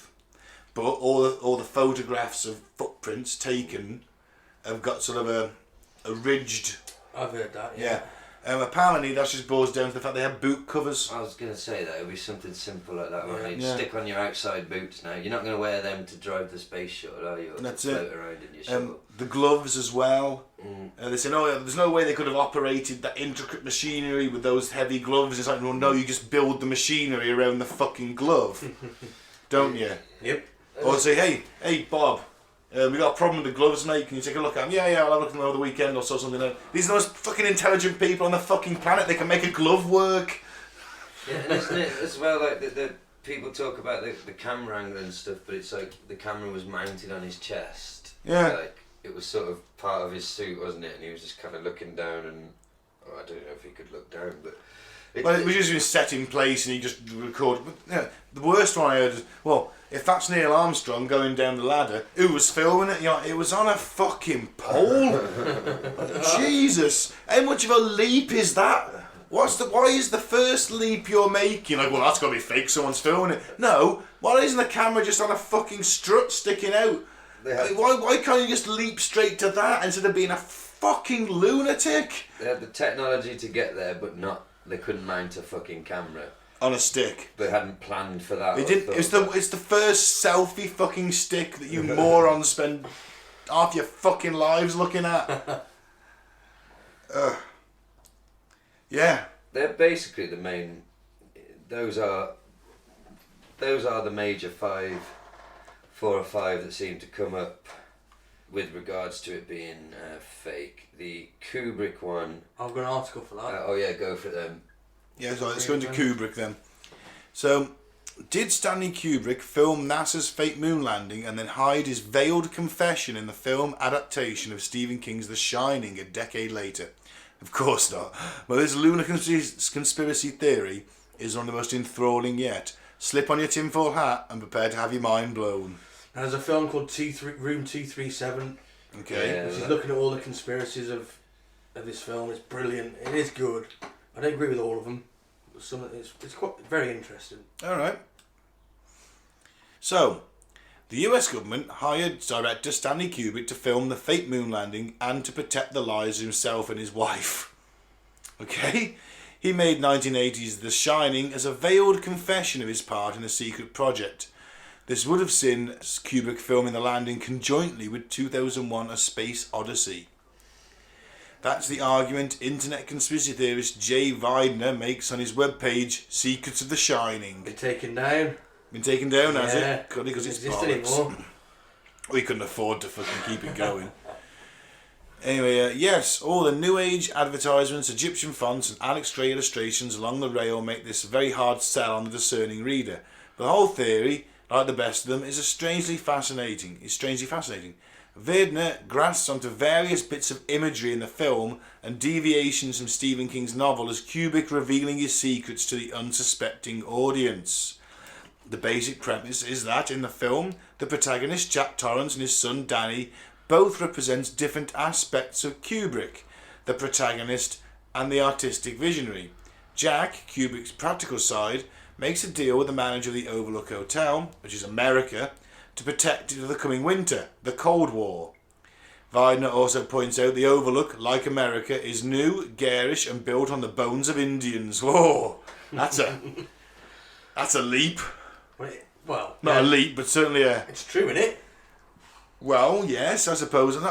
Leap's not the right word, is it? It's a strong statement to make. All of this builds on the notion the moon landing was a fake as a show of strength to the Soviet Union. But Weidner waves his crackpot flag a little more fervently by stating it was all necessary to hide the advanced US saucer technology from the Soviet Union. Well, you get saucer technology. Why did you build a rocket? Well, go whole hog. Use your saucers. Is there not a case to be made just for the fact that he was just referencing it quite a lot because it was just such a big cultural event and he was a big fan of it? Well, that's certainly one way of looking at it, isn't it? Or maybe he's got a different spin on it. This guy's just spent too long watching the fucking Shining and the moon landings. Yeah, and just gone slightly crazy because it's all conjecture. Alright, room 237. In King's novel, the haunted room is numbered 217. In the movie, it's 237. Why? Because the average distance from the Earth to the Moon is 237,000 miles. It's actually 238,857 miles, but close enough. They got that wrong, actually. Well, it's right, but Apollo 11 travelled 237,000 miles. Right, okay. Okay. So he's wrong about that bit. The person's criticising it. But go on. Weidner proposes that the haunted room represents the filming of the fake moon landing itself. It's just like the pictures in a book, Danny. It isn't real. Right, well, you probably remember the creepy twins in the film, the slain children of the previous Overlook caretaker. In King's novel, however, there was only one slain child. Weidner insists Kubrick's alteration is a nod to NASA's previous Gemini, get it, twins, program. Given the genuinely creepy nature of the scene, you may not have noticed that Danny is in fact wearing an Apollo 11 sweater. Yep. The bears. The film features a large number of stuffed bears, and in one disturbing scene, Danny witnesses a man cavorting in a hotel room with a stranger in a horrifying bear suit. follow the conspiracy argument. All these bears naturally represent the looming Soviet threat. Whoa. The typewriter. In one scene, the film reveals Jack has been typing "all work and no play makes Jack a dull boy" over and over again. In one of Werner's more far-fetched moments, he proposes that all should actually read A11 for Apollo 11. He's just clutching at fucking straws here. I'm sorry. He's got one more. The dead guy. In King's novel, Danny sends a psychic distress signal to the hotel's elderly black chef, Dick Halloran, and Halloran lives to escape the Overlook with the child and his mother in the movie. However, the Overlook uses Jack to kill Halloran pretty much the second he arrives on the scene to save everyone. The reason for the alteration? Werner insists that Kubrick wanted to tell the world that he had naively tried to tip someone off about his role in the moon landing hoax, and his doing so resulted in their murder. Worried for his own life and that of his wife, Kubrick had to reveal the secret both widely and clandestinely to protect himself, or not reveal it at all. Because why give a load of very veiled fucking clues in a Stephen King movie that you're directing when you could just not say jack shit and be absolutely okay forever? Hey, I'm kind of risking my life and my wife's life by leaving some vague clues in a film, or I could just not say anything at all. Well, I'm sorry, but that's one of the biggest dose of bollocks I've ever read. But they've made entire documentaries about it. They have, and the guy who's done it's probably fucking wealthier than I am. Alright, we're inventing a crackpot conspiracy theory and we're going to fucking push it like hell. Alright, we'll nick this one then. It's at the bottom. The Adventures of Buckaroo Bonsai Across the Eighth Dimension actually reveals the secret to the Kennedy assassination. That's a great film. Fine, yeah. Great film that I've never seen. A cult classic starring RoboCop. I couldn't get through it. Ah. Never even heard of it. Cult classic. Never even heard of it. It was bad. I know it's meant to be a cult classic, but it was Shit. It was terrible. Look, just because something's a cult classic doesn't mean it's any good. Yeah, that's true. Rocky Horror Picture Show. That's brilliant film. But No. before we fall out, let's pause it there because Yep. I need a wee. So of course no moon landing conspiracy is complete in my opinion without some aliens. Woo! Some UFO sightings. Okay. There are a few bizarre accounts of the crew having potentially experienced UFOs and an extraterrestrial presence during the Apollo 11 mission. One of those instances occurred on the last day of approach to the moon, which Aldrin Armstrong and Michael Collins have recounted. The two astronauts spotted what they at first assumed to be a stage of the Saturn V rocket called the SIVB. When they called to Houston to ask if that was the case, Houston had told them the SIVB had been detached a while ago and was 6,000 miles away. Although Armstrong said it was just far enough away that he couldn't make out the object's shape, the other astronauts debated whether it was shaped like a cylinder or an L-shaped open book. Another strange report claims to be a transcript between Armstrong and Aldrin witnessing extraterrestrial spacecraft and structures once they exited the lunar module Eagle. The transcript is as follows. Apollo 11. Those are giant things. No, this is not an optical illusion. No one is going to believe this. NASA? What the hell is happening? What's wrong with you? Apollo 11. They're here, under the surface. NASA, what's there? Muffled noise. Emission interrupted. Interference control calling Apollo 11. Apollo 11. We saw some visitors. They were here for a while observing the instruments. NASA. Repeat your last information. Apollo 11. I say that there were other spaceships. They're lined up in the other side of the crater. I say. Apollo 11 again. Let us sound this orbiter in 625 to 5 automatic relay connected. My hands are shaking so badly I can't do anything. Film it. God, if these damn cameras have picked up anything, what then? NASA, have you picked up anything? I didn't have any film to hand, says Apollo 11. 3 shots of the saucers, or they were, that were ruining the film. NASA, control here. Are you on your way? What is the uproar with UFOs? Over. Apollo 11, they've landed there. There they are, and they're watching us. NASA, the mirrors, have you set them up? Apollo 11, yes, they're in the right place, but whoever made those spaceships surely can come tomorrow and remove them. Over and out. What? Now that would have been from ham radio operators picking that up who were attuned to scanning the frequencies. NASA would have gone on. So this was a private. NASA would have cut this off as soon as he started mentioning any craft that had gone to a private channel. But what you've got to look at is in the 60s. Well, it comes from ham radio operators who were trying to monitor the secret frequencies. They've got the recordings. No, this is a transcript. Someone's typed this out. Probably. That's why I said it's bollocks. They haven't got the actual recordings for it. No. Well, there we go then. They wouldn't release it anyway, would they? You could now with the internet. Well, all the original footage has gone missing, hasn't it? No, if the ham radio operators had captured this, recorded it, Yeah, then I'd believe then they've it. got proof. But they didn't. Okay, well. It's just somebody who claims that I was listening that night and I managed to write all this down. Well, hang on. Actually Let's scroll this down because it does explain a little bit more. What makes this exchange seem like it could be fabricated is that in the official transcripts between NASA and the Apollo astronauts, NASA is also always referred to as Houston, not Mission Control. Although what was intriguing about this supposed account is that there were 2 minutes of video and radio silence when Armstrong and Aldrin left the lunar module. The cameras and recording that failed were some of the most expensive and highly advanced equipment which produced reliable recordings throughout the rest of the mission. Those 2 minutes were purportedly censored to civilians on Earth who were tuned in with VHF radio equipment. Neil Armstrong is said to have disclosed his account of what he and Aldrin saw to an unnamed professor during a NASA symposium. Well, if you're going to do it to an unnamed professor, I'm sold. Yeah. I'm not down for that one.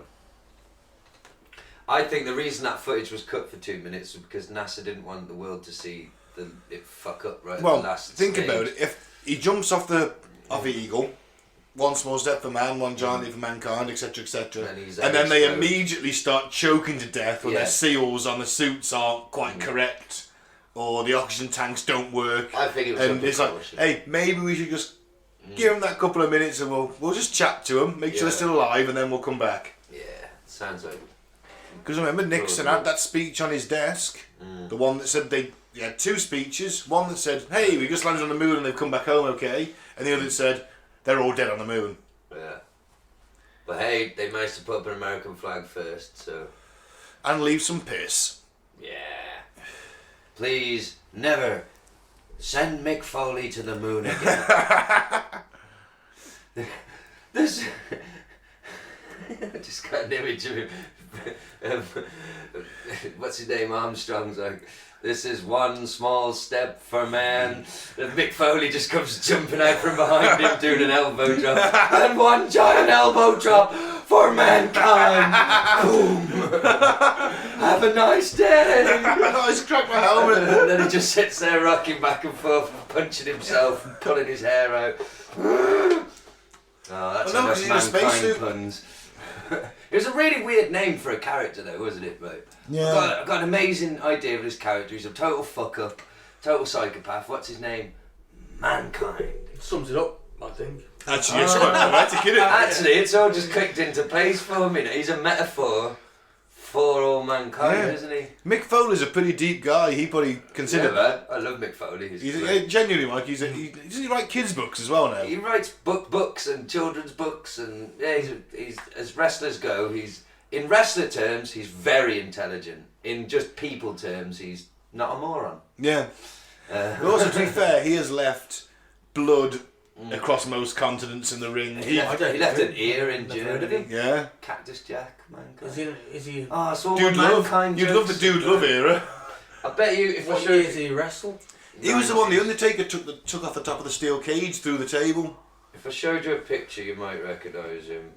I love You may have stopped watching at that point, Mike. I think so, yeah. I think it was sort of... That guy? White shirt, tie? No. Then he talked like this and he was really fucked up! No, I sort of stopped watching about sort of Bret the Hitman Hart, Yokozuna Oh, time. he's just after then. Oh, that's like WrestleMania 10. Just after then. But yeah, he'd pull his own hair out and just act like a complete psycho. He's called Mankind, but you just made me realise why He's he called was called Mankind. Mankind. Because I always thought it's a weird name. But there you go. Yeah. We've got Neil Armstrong, not the first man on the moon, but was beaten by Russia.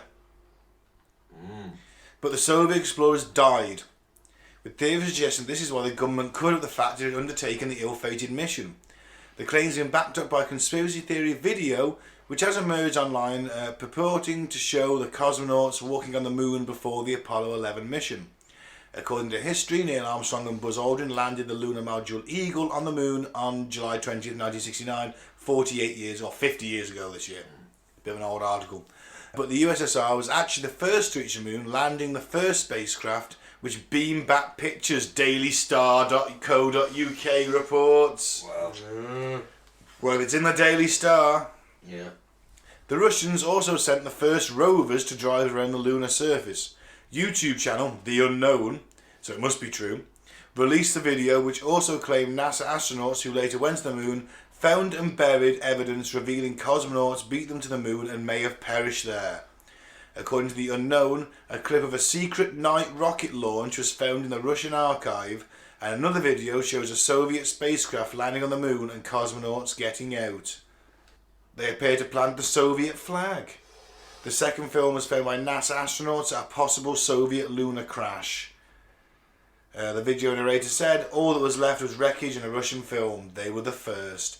Or, and I have seen this video, yeah, the rocket launch is Russian. It's the, I can't remember the name of their rocket, but it was very distinctive looking. It looked different to the Saturn V. Yeah, it had CCC pink beside it. Well, no, it's not even that. With the bottom, the Saturn V was all tucked in. All the rockets. The Soviet one had 4 rockets, and they sort of came out from the main fuselage. So it is that. But then when you watch the footage of them getting out and jumping around on the moon, it's like it just looks like the American one that you've doctored a little bit. I'm sure I've seen that. But interesting. Have they got like red suits on or something? No, you can't tell. It's black and white. I thought I'd said it, but it might be true. We're never going to know, are we? Well, they wouldn't have admitted it if they did do that. I mean, all them lost cosmonauts floating around. Houston, we can see a bunch of dead Russians up here. Do you want to cut the live feed? Or... secretly casually on the line. Shut up and do your speech, Buzz. Don't film that bit. What do I do, Houston? Piss on it. Yeah, throw a bag of piss on it and then cover them over. Go and get mankind out the fucking lunar module. He'll deal with it. Bang bang. That's enough Mick Foley jokes. Sorry. Jokes in quotes. Alien base on the moon? Probably. Why not? Anyone want to take this one? Earlier. Google Map is 100% proof of ET base on the moon. 100%. 100%. It's a big statement. A sensational claim was made by prominent UFO expert Scott C. Waring and runs the website UFO Sightings Daily. The UFO hunter casts his accusations of foul play at the US government and search engine giant Google after finding a bizarre photo of the moon on Google Earth. Mr. Waring claimed the lunar photo, which shows a rectangular shape in the moon's Zeeman crater, is a genuine alien structure. The alien aficionado said he came across the discovery by accident by browsing an older version of Google Earth's lunar scans. Wow. This is where I think it gets interesting, because apparently that older picture is no longer available. Interesting. There's a new cleaned up picture available now. But surely something like that is like not going to be... Have you seen this picture? We're looking at the picture. Yeah. Because I was looking at this earlier, and it does, compared to all the other sort of holes and things that look more natural, sort of not uniformly shaped, this does look like quite two very straight. It's a sort of oval opening. You could think of it if you want. I thought of it as like a kind of Death Star, the landing bay. Yeah. Like, nice opening, nice flat landing. Yeah. Is it something along those Definitely lines? looks like some kind of shuttle bay from Star Wars, doesn't it? Doesn't look natural. No, it doesn't. No. But apparently in the new cleaned up photos though, which are higher resolution, you can see it's not there. Interesting. But has it been removed?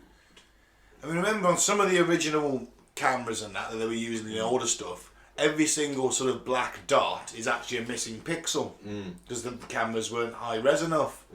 But that, it's either incredibly clever fake, or and if the picture's not there anymore, that does lend credence to the fact that. And we know that Google do like to control the information They available certainly to do. us. I wonder what happens to the person that one through. Yeah, it's interesting. It's a bit, it's like the fate, but NASA, or I don't know if it was NASA, but somewhere in this article it mentions it. The rebuttal to this is that it's pareidolia. Well, it's always pareidolia. Pareidolia, and I know pareidolia is a thing. I've experienced it myself lots of times. But isn't it a fairly easy cop-out answer? It's like, nah, of course it's not. Pareidolia. You see patterns, you see shapes. Let's have a look at that photo again. It's like. I mean, you can find this out. This is from the express.co.uk. I mean, it's known as the Zeeman crater. I think it does look like something. But I mean, I'm trying to think of it as pareidolia. I'm trying to look at it and see how my brain's interpreting that as a Star Wars shuttle bay. But there's a lot of straight lines there, compared to the rest of the stuff around it. It does stand out. It's interesting. But again, it could just be really shit camera work, not camera work, just shit quality. Like you say, because it looks like it's sort of built into the metal, and all that black around it could be missing pixels. I mean, the cameras weren't high res. That's what you remember the Face on Mars picture, the original one in the 70s. Well, they've gone over that again, haven't they, with our beautiful 4K resolution HD cameras, or whatever the fucking K they're on nowadays, and it's just a fucking hill. Yeah. But every single photo, every single black mark in that moon. Creepy as fuck, isn't it? It's creepy as fuck, yeah, it is. I think it's something dodgy. Well, no, because every single black mark in that photo is a missing pixel. I like the idea of it being left over from a lost civilization. Obviously, I like that idea. But me too. But I do also know that, like, it could just be a rock with shadow. The way the light that picture is taken at missing that time. pixels. Of course it could be. It's most likely to be. And the human brain is trained to pick out faces, to pick out face-shaped. Well, I watched a TED video yesterday, and it was about the brain hallucinating your reality. Interesting. So. Well, it's all an interpretation, isn't it? None of us are experiencing reality firsthand. We're all interpreting it through our retinas. And our brain. Yeah, it's again that touchy Mr. Ike goes into Perception, deception. Oh yeah, I think that's the title of one of his books. It is. Isn't it? Yeah. More on Mr. Ike coming up for our 100th episode. The fully live episode will be available on Facebook and later on iTunes, which is working again now. That's it. We got any more? That's pretty much it for me. So, shall we hear what the man himself? To finish off for the moon landing conspiracy episode, let's have a chat. Well, let's not have a chat, but let's listen to what David Icke's got to say. Saint David Icke, one of the 3 patron saints of the show. Unless he's an anti-Semite. No, he's not. But he's written several books, from what I can tell, about the moon. And this is just a short snippet of the many, many, many hours of him talking on YouTube about the moon. So I think this just sort of sums up his... It's an introduction to his moon theories, I would say. Alright, I haven't heard this. I was saving it for the show, so let's see what Saint Ike's got to say. The moon is so perfectly positioned that because of where it is, when we have an eclipse, it is the same size as the sun. That's why we have the eclipse. And the authors of Who Built the Moon say this: the moon is bigger than it should be, apparently older than it should be, and much lighter in mass than it should be. It occupies an unlikely orbit and is so extraordinary that all existing explanations for its presence are fraught with difficulties, and none of them could be considered remotely watertight. When you go on and you say, where'd the moon come from, you get this story. And like so much in what we call science, that people take it as fact, it's actually a theory which repeated becomes fact. But then you go back and you find that it's a theory. And the first one is the moon was created by what's known as the Wack Theory, or the Big Wack Theory. And that is that a Mars-type planet came in, smacked the Earth, great chunk came off, and became the moon. When the physics of that didn't work out, they came up with the Double Wack Theory, where the Mars-type planet hit the Earth, bit comes off or whatever, and then the Mars-type planet thinks, well, I'll give him one with the right, I'll give you one with the left, comes back and whacks it again, the old one too. Talk about bloody desperate. And the truth is, and honest scientists will tell you, they have no bloody clue where the moon come from, and it shouldn't, by physics, be there. This guy, Isaac Asimov, a Russian professor of biochemistry, did a lot of writing on this sort of stuff, and he said this, quite rightly: we cannot help but come to the conclusion that the moon by rights ought not to be there. The fact that it is one of those strokes of luck almost too good to accept. Small planets such as Earth with weak gravitational fields might well lack satellites. In general then, when a planet does have satellites, those satellites are much smaller than the planet itself. Therefore, even if the Earth has a satellite, there would be every reason to suspect that at best it would be a tiny world, perhaps 30 miles in diameter. But that is not so. Earth not only has a satellite, but it is a giant satellite, 2,160 miles in diameter. How is it then that that tiny Earth has one? Amazing. Some scientists don't even talk about a planet-satellite relationship, but a planet-planet relationship. The moon's bigger than Pluto. The best explanation for the moon is observational error. The moon doesn't exist, that scientist said. Another one from NASA: it seems easier to explain the non-existence of the moon than its existence. And then we get the hollow moon. This is what I'm saying, and others have said, is that it's a hollowed-out planetoid. In November 1969, the moon was hit by a lunar module to the equivalent of 1 ton of TNT. The shock waves built up, and NASA scientists said the moon rang like a bell. Maurice Ewing, a co-director of the seismic experiment, told the news conference, "As for the meaning of it, I'd rather not make an interpretation right now, but it is as though someone had struck a bell, say in the belfry of a church, a single blow, and found that the reverberation from it continued for 30 minutes. It got a bigger smack eventually, which I'll come to." Frank Press from the Massachusetts Institute of Technology, MIT, said that for a rather small impact to produce an effect that lasted for 30 minutes was quite beyond the range of our experience. This is a guy called Gordon MacDonald. He said in the early 1960s, it would seem that the moon is more like a hollow than a homogeneous sphere.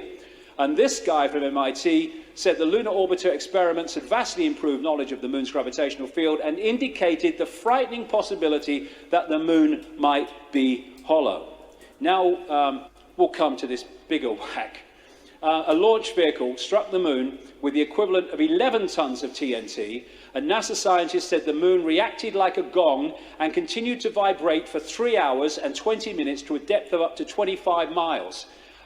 Ken Johnson, a supervisor of the Data and Photo Control Department during the Apollo missions, told Who Built the Moon author Alan Butler that the moon not only rang like a bell, but the whole moon wobbled in such a precise way that it was almost as though it had gigantic hydraulic damper struts inside it. These two Russian scientists from the Soviet Academy of Scientists wrote an article in 1970 in Sputnik magazine in Russia headed, "Is the Moon the Creation of an Alien Intelligence?"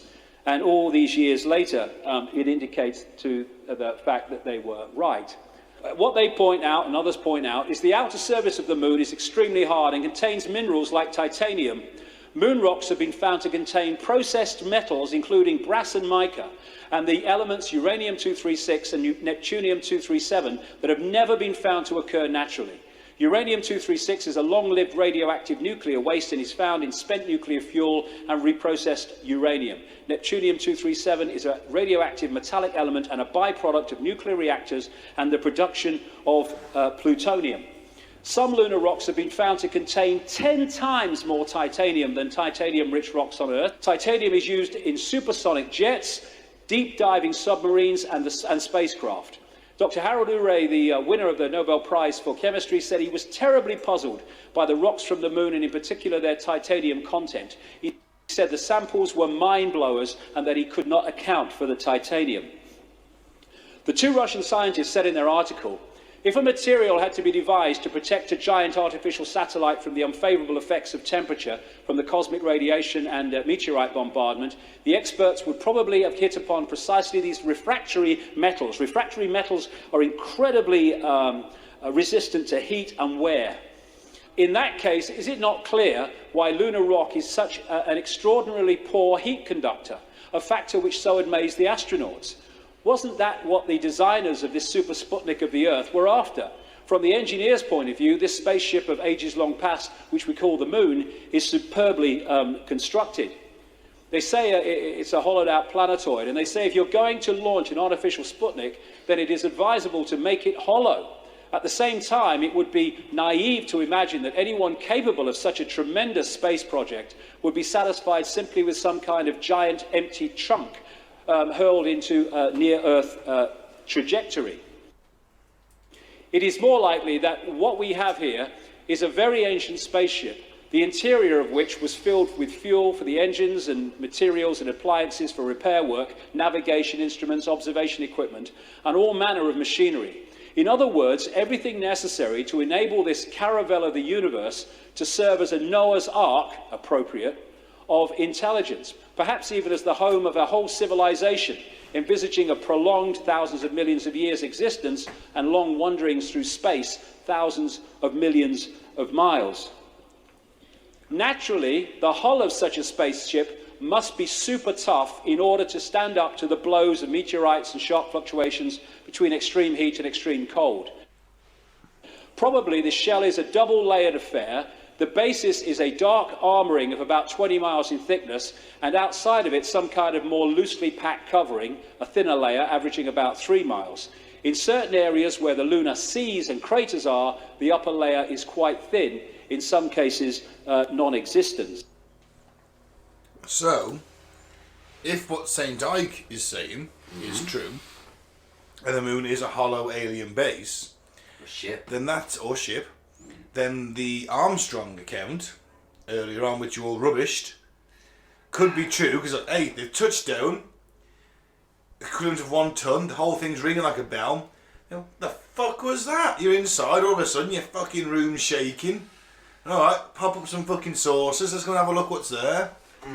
That basically confirms the alien sighting on the Moon. Reptilians on the Moon, I've been saying it for months. Doesn't. Hang on, it doesn't. Of course it does.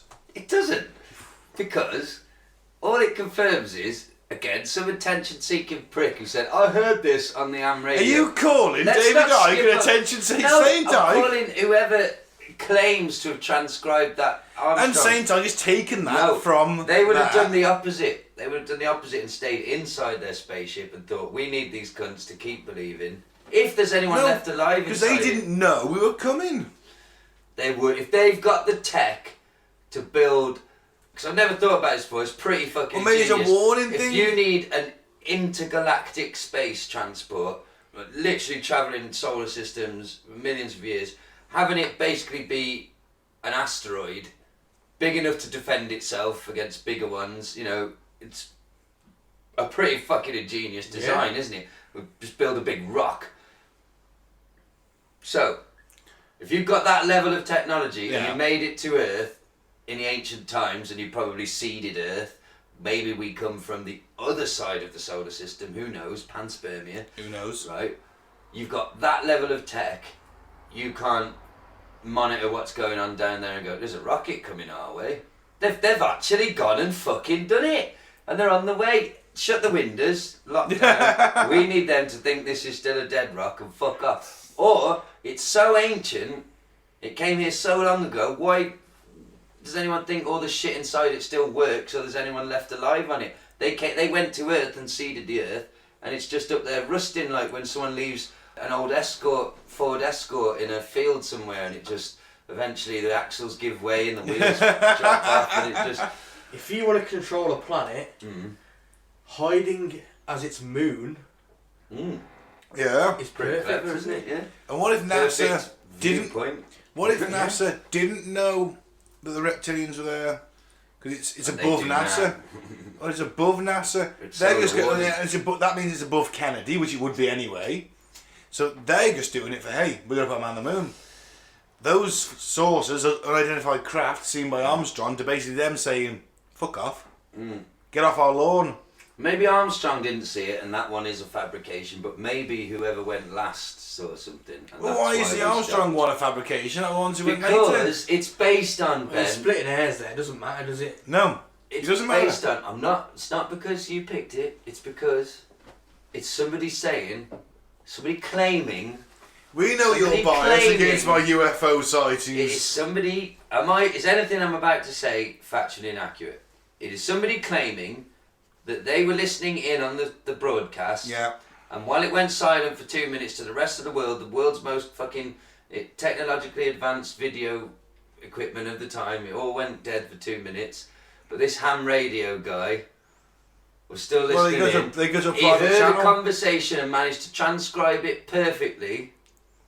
Could have been for all you know, he could How have can been. you not believe that, but believe that the moon It's a spaceship. is Because I know Because you are don't full know. of shit. You don't know that the guy listening to that. This is 1969. You don't know the guy who, the ham radio operator, who got onto that NASA secret channel, found the frequency out. Could have been some World War II radio field guy who can transcribe shit in a matter of seconds, or certainly in shorthand. But journalistic That could well shorthand. be true. Morse code. You don't sit there and go. No, you don't. And you're Doesn't writing mean it he's still out not- as it's coming in your ear. Doesn't mean he's not an attention-seeking hoaxer. It doesn't, but you could also argue the same for Saint Ike. He's not an I attention-seeking am tosser. way more likely to believe Mr. Ike. Yeah, why because would you he's believe read Mr. at Ike? least He's some 3 guy- books on the subject. Oh, right, than okay. Your unknown source that you can't even quote or tell me where it came from. Neil Armstrong himself. Oh, for fuck's sake. Let's just say all things are possible. Oh, fucking Buddhist boy over here. So it could be a fucking ancient spaceship, Look, which is what how I'm we got saying here. is, Ike takes his information from some bloke he met down the pub. And books, he reads Right. books. He He reads was books quoting that NASA some and stuff there, and other prominent allegedly quoting NASA. No, he Alright, let's say quoting it's them, not a people. spaceship. Whether it was NASA. How do you feel, Mike, about it? I don't know why it would be a big hollow rock. But let's say it's not a spaceship, but it is a bit weird, like we discussed yesterday, that it's exactly the right size to cause an eclipse, and it's, it's some incredibly too intelligent design going on. So, sorry, it's a long rambling question. Not spaceship, but could it be hollow and not as we understand it? Of course it could. Yeah. Doesn't mean it is, but it could be. What I'm saying is that maybe NASA, that level of The only way to find out is drilling through the moon. disclosure is above NASA, above the president. Yeah. And it's something Maybe over we the don't even Majestic know 12 it's an now. ancient spaceship ourselves yet. Because we haven't been there and drilled far enough down into it or found an entrance. Maybe not. Or an exhaust shaft, or what was it called that Luke fired the things down? An exhaust shaft? Yeah. We'll never know. Or thermal intake? Something like that. Until we drill into it. Because I like the idea of maybe we don't, even the highest of the high, the above the CIA, the ancient, maybe even they don't know that it's an ancient spaceship. They maybe suspect But David it. Icke does. No, he's reading people's suspicions of. Some people are theorising, aren't they? Well, maybe it's this, and that's what. Of course, what it's he's going different. with. There's competing theories, isn't there? But I like the idea that we don't even know it ourselves, but one day we'll discover it. We'll break away into it, and it'll open up like the fucking Fortress of Solitude, and have all this knowledge, and we'll suddenly learn where we came from, how we got here, and it was the other side of the galaxy, and something happened over there, so we had to build a big arc spaceship. And fly here because it was the only planet with the right amount of gravity for us to sit Yeah, spitty metal. in our spaceship around it, and that's where the planet X, all that, and it all leads into one myth and mythology. I like that, rather than it's just a bit hollow. Maybe it is hollow. Maybe it's like an Easter egg. I don't know how that works structurally. I hope it's a little treat inside. Aliens. Yeah. But you have to construct them first and apply the stickers. Yeah. There's a Kinder egg. And you get like a fold out with all the other The aliens. moon to is a collect. Kinder egg. There you All the go. other species that are out there for us to collect. Woo! Apparently, there's 23.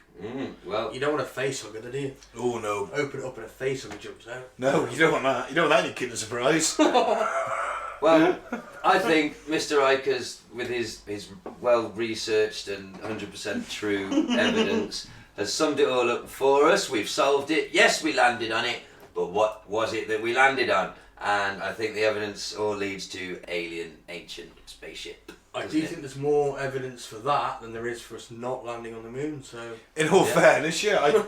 I am like... we don't know how the moon formed. I'm a we no- don't know that. yeah. We admit that. Scientists admit that. You know, there's 3 or 4 theories out there. Yeah. You know, who knows? And it's easier to explain how it didn't happen than how it did happen. Well, if there's 4 theories, they don't know, do they? So did we land on it? Oh yeah. Yeah. I think I'm virtually 100% on the fact we went Me there. I agree. Like you say, you got to shut up 400,000 people. Yeah. You got to bother to do it in the first place. Yeah. Costs a damn lot of money. What for? I mean, you still got... The Russians would have said something, surely. Yeah, well, this is my other point. Unless it was a global government. Well, unless it's a New World Order, but let's assume that it isn't, because that is, again, conjecture and hearsay. I'm pretty sure the Russians would have moaned, and the Japanese have flown over it recently, and the Chinese, and you can see the Apollo 15 landing site. Also, when the Apollo missions went up, they set up laser reflectors on the moon, and that's how we work out the tides nowadays. We fire, there's an observatory in Chile in the mountains, they fire up lasers, it bounces back off the reflectors, and it tells us how far the moon is away from the Earth, and that's how we work out the tidal system nowadays. There you go. I don't understand That's- it, but it's... No, there. I don't understand it, I Yeah, just know that and it's that's true. how they do it. Yeah. And you're like, well, okay. Why And pretend? But I'm pretty sure the Russians might have complained if they had any doubt at all. But I think by Apollo 8, they knew they'd lost it. Yeah. Because all of a sudden the Americans went from... No point wasted the money then. Yeah, and remember, as per our Chernobyl episodes, even in the 1960s, the Soviet Union is pumping all its money into space and tanks. People are struggling for basic necessities. They're not exactly doing well economically. Yeah. And America did the world's history's biggest dick slap, basically. Yeah. Just teabagged the whole Russian... Yeah. Was it the USSR? USSR. They just dangled their big space balls right in their face and said, have that. We Have had it. the money to do it, and we did it safer than you. That's Or another we just thing. didn't let people know about the dogs we sent up there, or the dead people, or apart from the ones... Never lost a man in space. Quite a few blew up on the ground though, but never lost a man in space. Well, yeah, that's... And to be fair, the Americans, as far as we know, haven't lost a man in space. You consider the same as the Soviet Union. They never lost a man in space, allegedly. Although Lost Cosmonauts is a big favourite of mine in terms of conspiracies. I just believe it. I can just utterly believe it. If they did lose a man in space, then he would be lost in space. Hey, Hopefully not with a creepy robot and a paedophile. what a nightmare. Oh, how did they not know? There's nowhere for the kid to turn to. Why is he wearing shorts in space? Ah! What? And he was wearing those awful sort of 70s shorts so your bonnet could fall out at any moment. Fuck off, Uncle Creepy. Exactly. You know, he just... Why did they know? Why not just eject that cunt into space? No one would have known. That's the beauty of it. No one would have known. Okay, family, we've made the decision. Dr. Smith's getting put in the airlock later on and blasted out. You could just say died of old age. Exactly. or We natural gave him a causes. dignified burial in space. Yeah. Not first nonce in space. Not first nonce in space. Probably not the first nonce in space, so knowing our history. If we came from space, then he's definitely not the first. Oh, let's assume that our modern day, certainly none of the astronauts or cosmonauts are aware of, Is you fucking on your tombstone? first nonce in space. Nonce in space. That's what it should have been called, isn't it? That's a series I don't want to see coming on TV. We don't want to see any nonce coming on TV. Sorry. No, with the porn ban. I'm gonna end it there then. I think so. Yeah, I think that sums up the moon landing. Yeah, and we're all in favour of it, aren't we? Weirdly, we all agree. Yeah. Well, Though I still go for the alien craft. I think Ike confirms that. I still No. go for the moon as a reptilian base, but moving on. I think spaceship. So, yeah, let's move on. What's next? Weird news. Yay! Let's get the boys' views on this week's weird news.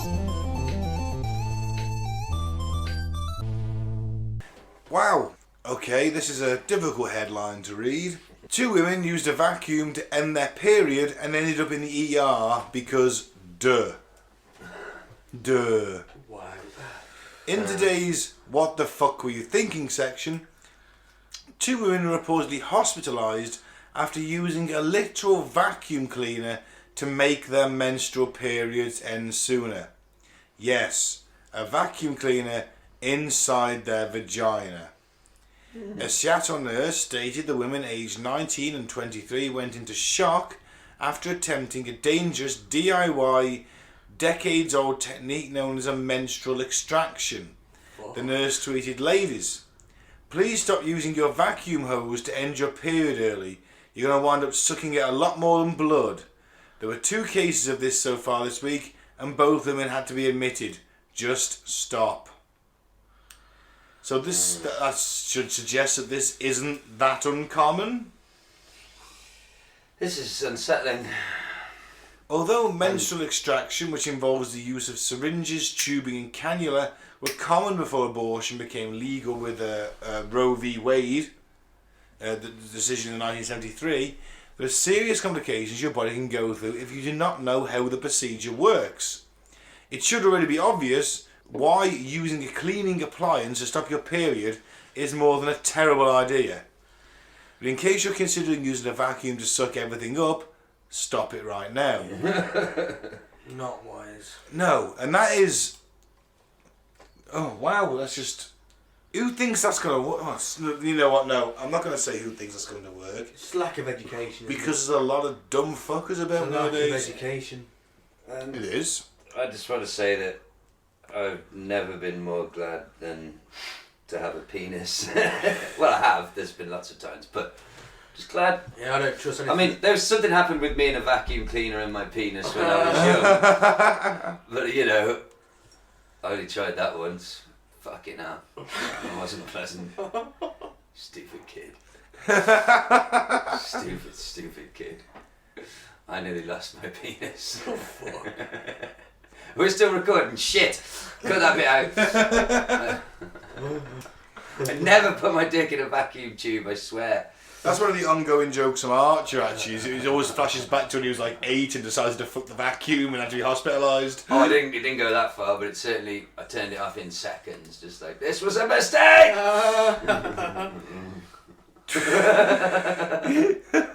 Look, just don't put any part of a vacuum or yourself inside a vacuum. The thing is, It's I not difficult. was so young, it wasn't a sexual thing, I wasn't erect. Like, I was just You curious. thought, oh, that'll fit.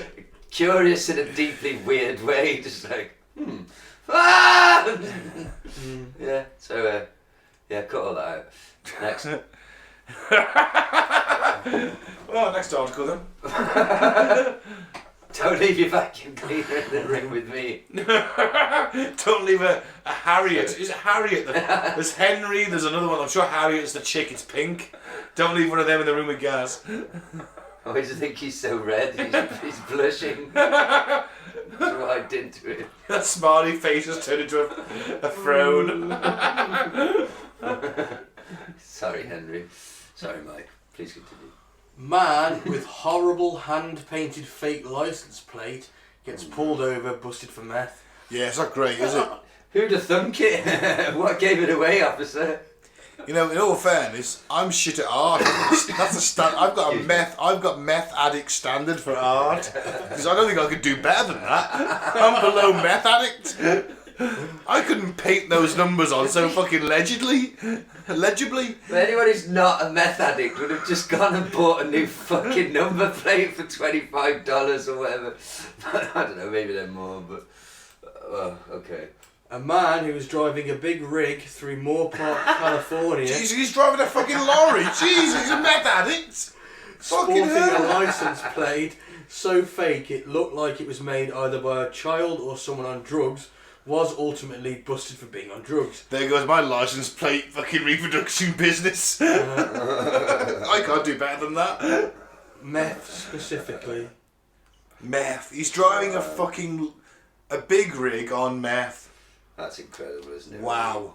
Motorcycle cop Senior Deputy David Anaya of the Ventura County Sheriff's Office spotted the license plate and immediately pulled the tractor trailer over because again the license plate was less real looking than a relationship between a divorced, well-off, middle-aged pool salesman and his new girlfriend who has 30,000 Instagram followers. What? It wasn't long after the officer realised the guy was high. Then the cop found more meth and also realised that the man, 41-year-old Jorge Salazar, and a warrant out for his arrest, so suffice to say, it was Salazar is super duper in jail right now. Oh, well, makes sense. Certainly does. What a dick. He tried to spell California, but instead he wrote Califas. Yeah, but listen, they have to look it up. It's so unbelievably bad. But still better than I can do. Although I could spell California. He's just wrote Califas. I can spell California, but I gave up halfway through, didn't he? It's something fucking Calif something. But I don't think I can do the numbers as well. Wow. Fair play to him. God loves a trier. Absolutely. Right. Oh God, you've saved this just for me, haven't you? That's a robot one, guys. It's for you. Okay. In further news, a freaky robot fish powered by blood and goes days without eating. Wow, a freaky robot fish powered by blood that goes days without eating. It's a headline, isn't it? Oh. The lifelike lionfish is similar to an animal's vascular system in that it can store energy pumped throughout the body. It has multifunctional circuitry system with a blood-like compound powering the robot in a pumping fashion, creating the illusion of a pulse. Robots usually operate by storing energy from a battery, but the robotic fish harvests its energy from a synthetic blood-like solution, enabling it to move its fins and swim against a current. Scientists have also programmed the realistic bot to maintain body fluid pressure and discharge waste, just like a real fish. Wow, that's a creepy looking fucking fish. Well, this That's is a where real life fish. That's a creepy looking fish. Yeah, the robot version is based on that. Jesus. You know where things start, if you think about it, like, let's use the Terminator as an example. Once they get to Arnie's model and he's got living flesh outside of an endoskeleton, that flesh has blood flowing through it in the vascular system. Yeah. That would have needed developing at some point, won't it? Which would have come from somewhere. Someone would have started small with something like a fish, we've worked out how to make working veins on a fish. One day that will be powering the flesh. Now you're being cases. but it'll be not in our lifetime. That's why you're not going to freak me out with it. And send out a rant. Gaz, I'll be in a lifetime. You know my destiny is to lead the human race as resistance against the machines. Almighty. That's what Mum always said. It's not trolling. It's like a mix between trolling and like boring me with the same scenario that's never going to happen. It's broling. You're broling me with your leader of the world apocalypse scenarios. I won't follow you. I'll follow my own rat-eating tribe. Then you can go there and get killed by machines, or I lead the resistance to its glory. Anyway, why is this back to you leading the resistance? I was just talking about how one day this fish is going to lead to realistic flesh I don't know being how we got there. stuck to a fucking robot. I don't know. Well, that's exactly how it leads to it. Oh, God. You're not John Connor. Yes, For I the am. final time. Yes, I am.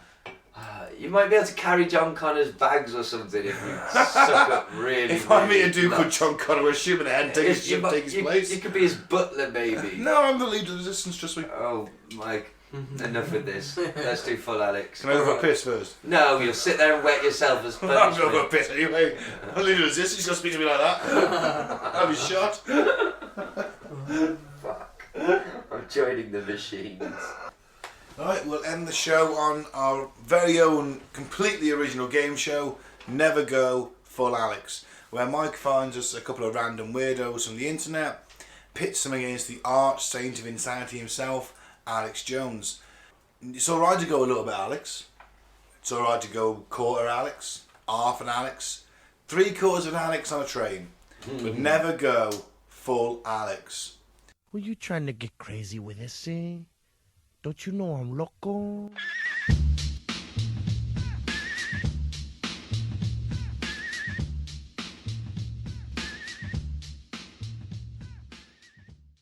No. So who we got up first, Mike? First up, we got Mark Taylor, firefighter prophet. The firefighter prophet! He says Obama will claim Kenyan citizenship to avoid being tried for treason. So we just got a bit of good old fashioned Obama's a Kenyan racism going on then. Yep. Okay. What is your instinct? What do you think about his actual birth? Is he not American? I don't think the guy's American myself. I could be wrong. That's just my opinion. I'm not prophesying that. I have talked to one of the investigators on that team, the birth certificate team, and they've got evidence. So it's already been proven that that birth certificate is a phony. You know, and people want to say, "Oh, you're going to bring up the brother thing again? Give me a break. That's stuff fast." No, you don't understand, guys. This is huge, important, because if this guy is a fraud, and Q has even said himself that he will claim Kenyan citizenship to keep from being charged for treason. Now, if he claims Kenyan citizenship, then that means he was a false president, in which case every decision this man has made is now null and void, including the 2 Supreme Court justices. Oh my gosh. Wouldn't that, oh my gosh, that is dynamic, as you say. That would be highly dynamic. So again, people don't understand. Yes, the birther thing is important. You don't throw that out with the bathwater. Don't throw the baby out with the bathwater. It is important because if he does claim Kenyan citizenship, then he just admitted he's not, to save his own skin, basically, he's just admitted that I wasn't supposed to be president. He's not here from America. Can someone explain to me, because I'm not familiar with this, I know the Republicans and the right-wing evangelicals like to say that Obama's a traitor and he should be done for treason, but why? Because I don't get it. I mean... Because he's black, well, and they can't handle it. No, right, is that the entire reason? They've got to take the achievement away from him, yeah. Because it's like... Yeah. I don't... So, I mean, if they say he's not, you have to be a US citizen. Yeah. You have to be born, sorry. You do, that's why Arnie can't be president, To be president. Don't think it applies in this country, though, to be Prime Minister, I'm pretty sure. I don't think it does, actually. But yeah, so if they can get him on a technicality that he was born in Kenya, at the time they wanted to strip him away from the presidency, didn't they? Yeah, they did. So they could prove that, but surely they would have proved it within them 8 years. Yeah, but he'd been living there He says for... they got proof. He says, oh, the birth of people have got proof. And where is his proof? Why didn't you release it at the time? It's too late now. He's been president. He's president for 8 years. Yeah. And also, let's face it, he went to university in America. Wasn't he a Yale law student or something like that? Some top university in America anyway. A law student. He'd have been there for 5 years, so wouldn't he have got his citizenship anyway? No, it doesn't matter. He's got to be born on US soil. Oh, I see. Oh, cool. Yeah, of course. They're saying he was born in Kenya and brought over as an infant or whatever. Right. Okay. But why is he still freaking out? Because he's a racist, or...? Yeah.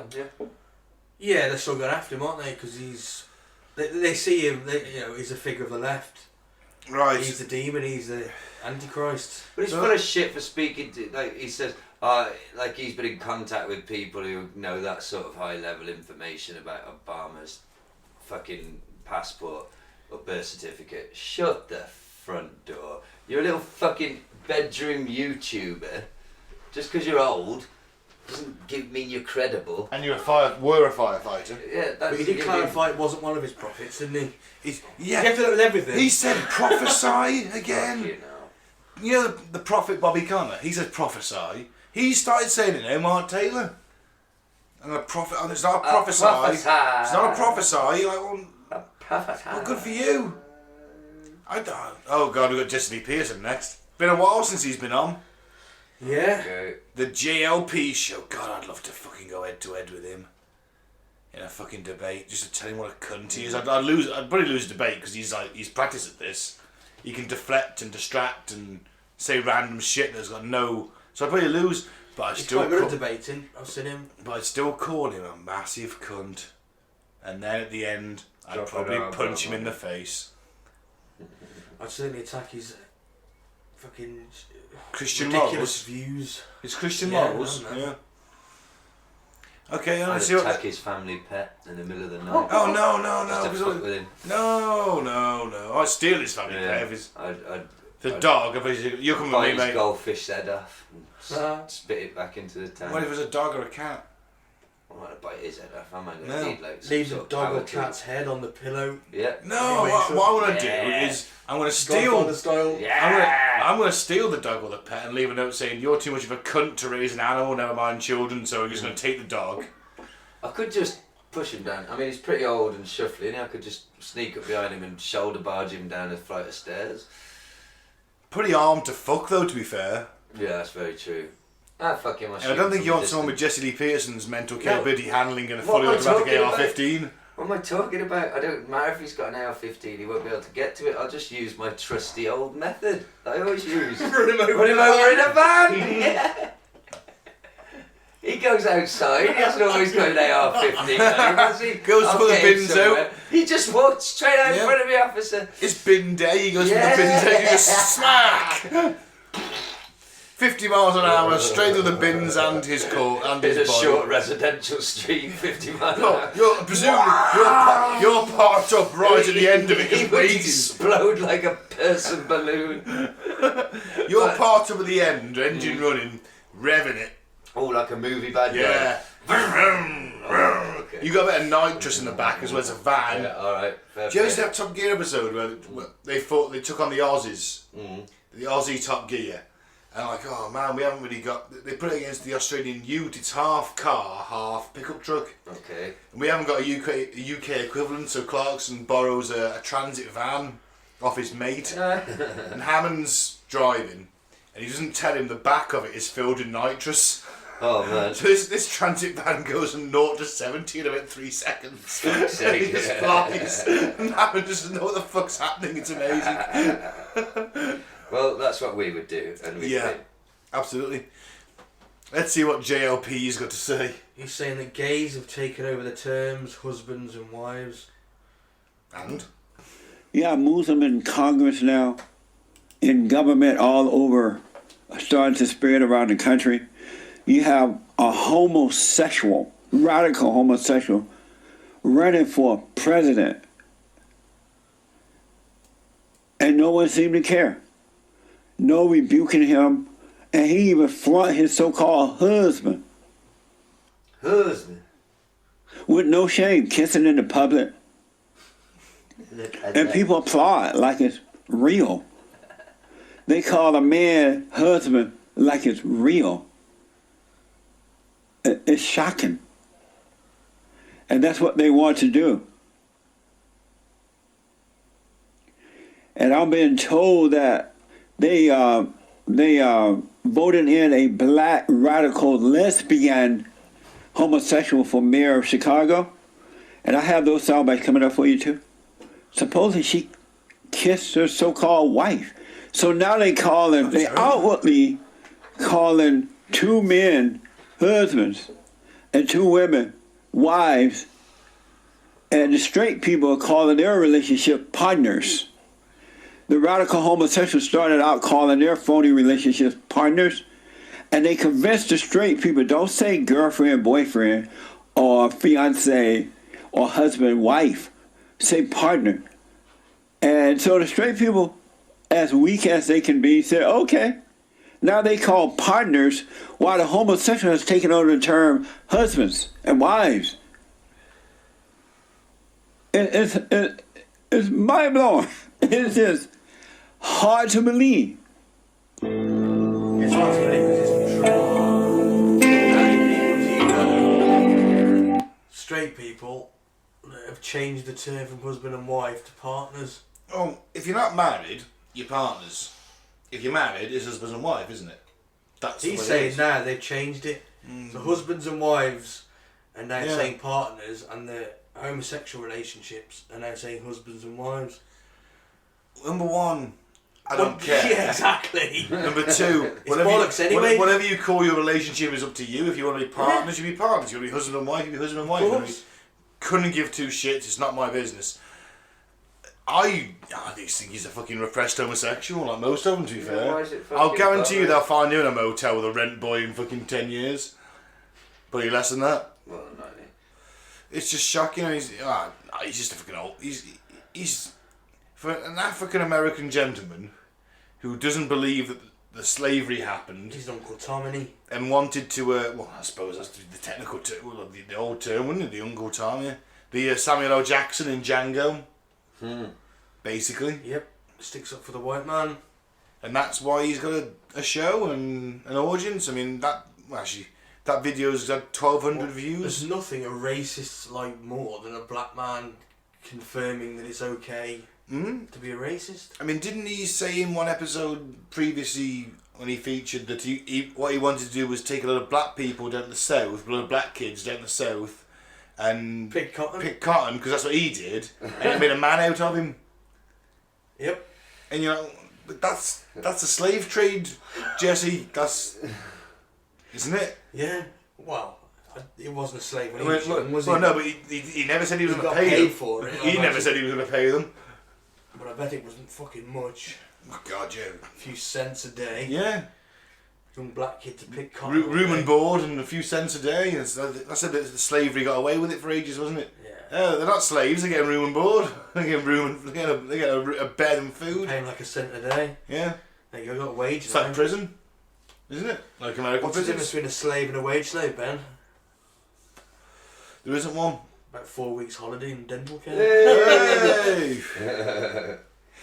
Nice. Okay. Yeah. So that's Jesse Lee Peterson. So let's see what St. Alex. At the moment, St. Alex, no one's heard nothing else about his noncery. The man himself, he hasn't been noncing, Ben. We literally broke down the story in detail. I'm aware. As we were saying, the allegation hangs. What allegation? The allegation? What allegation? Well, the stuff in his emails. We discussed that. We went through this in detail, exactly. We did. Someone sent it to him, but you don't know if he asked them to send it to him. He just We never said opened it. Had a change of We're heart. going to hold off until any more evidence came. Okay. So if you didn't listen last week, you now have to explain and qualify. No, I think just go back and listen to last week's episode. It'll be fine. Oh, just Google it. Anyway, in this clip, Alex explains how he's driven by the fire of human liberty. Interesting. But it is just such an exciting time to be alive right now. And it is such a badge of courage, such a certification when they have Fox News, CNN, MSNBC almost every day lying about my broadcast and demonizing yours truly. These are people with shrinking ratings, shrinking audiences, sitting around their fancy studios, literally believing they've arrived because they're part of the establishment. I would never want to be part of the establishment. Do you know how I would destroy myself? If I took the Fox TV shows. You've heard Man Cow on the show, let the cat out of the bag. Yeah, you know that Fox show you were going to do with me, but I didn't show up. I didn't sign the contract. Nothing against Man Cow. Ask him. And other contracts they offered me. He came to me, he goes, I met with the head people. You've been offered 4 TV shows and contracts and money, didn't take them? And I said, yeah. And then Fox News had the nerve to go to the New York Daily News a few years ago and go, Alex Jones wanted a job with us, but we refused him. He wants showbiz, but showbiz doesn't want him. I was told that before when I was like 20 years old. No. I don't want showbiz, jackass. I want freedom and space exploration and the next renaissance. Now, I don't care if nobody even knows my name in the future because my genetics are going to be carried on forever. That's living forever. That's victory. And I want your genetics to go on forever. All of us together, of every race, color, and creed, as one humanity. I believe in humanity. I'm a fan of humanity. I want to win. I want prosperity. And I want to smash the skulls of bullies and murderers and child molesters wide open. I want to see their teeth all over the ground. I got an instinct to win, an instinct to thrive, an instinct to understand things. I'm a pioneer. I'm an explorer. I'm a human, and I'm coming. I'm animated. I'm alive. My heart's big. It's got hot blood going through it fast. I like to fight, too. I like to eat. I like to have children. I'm here. I got a life force. This is a human. This is what we look like. This is what we act like.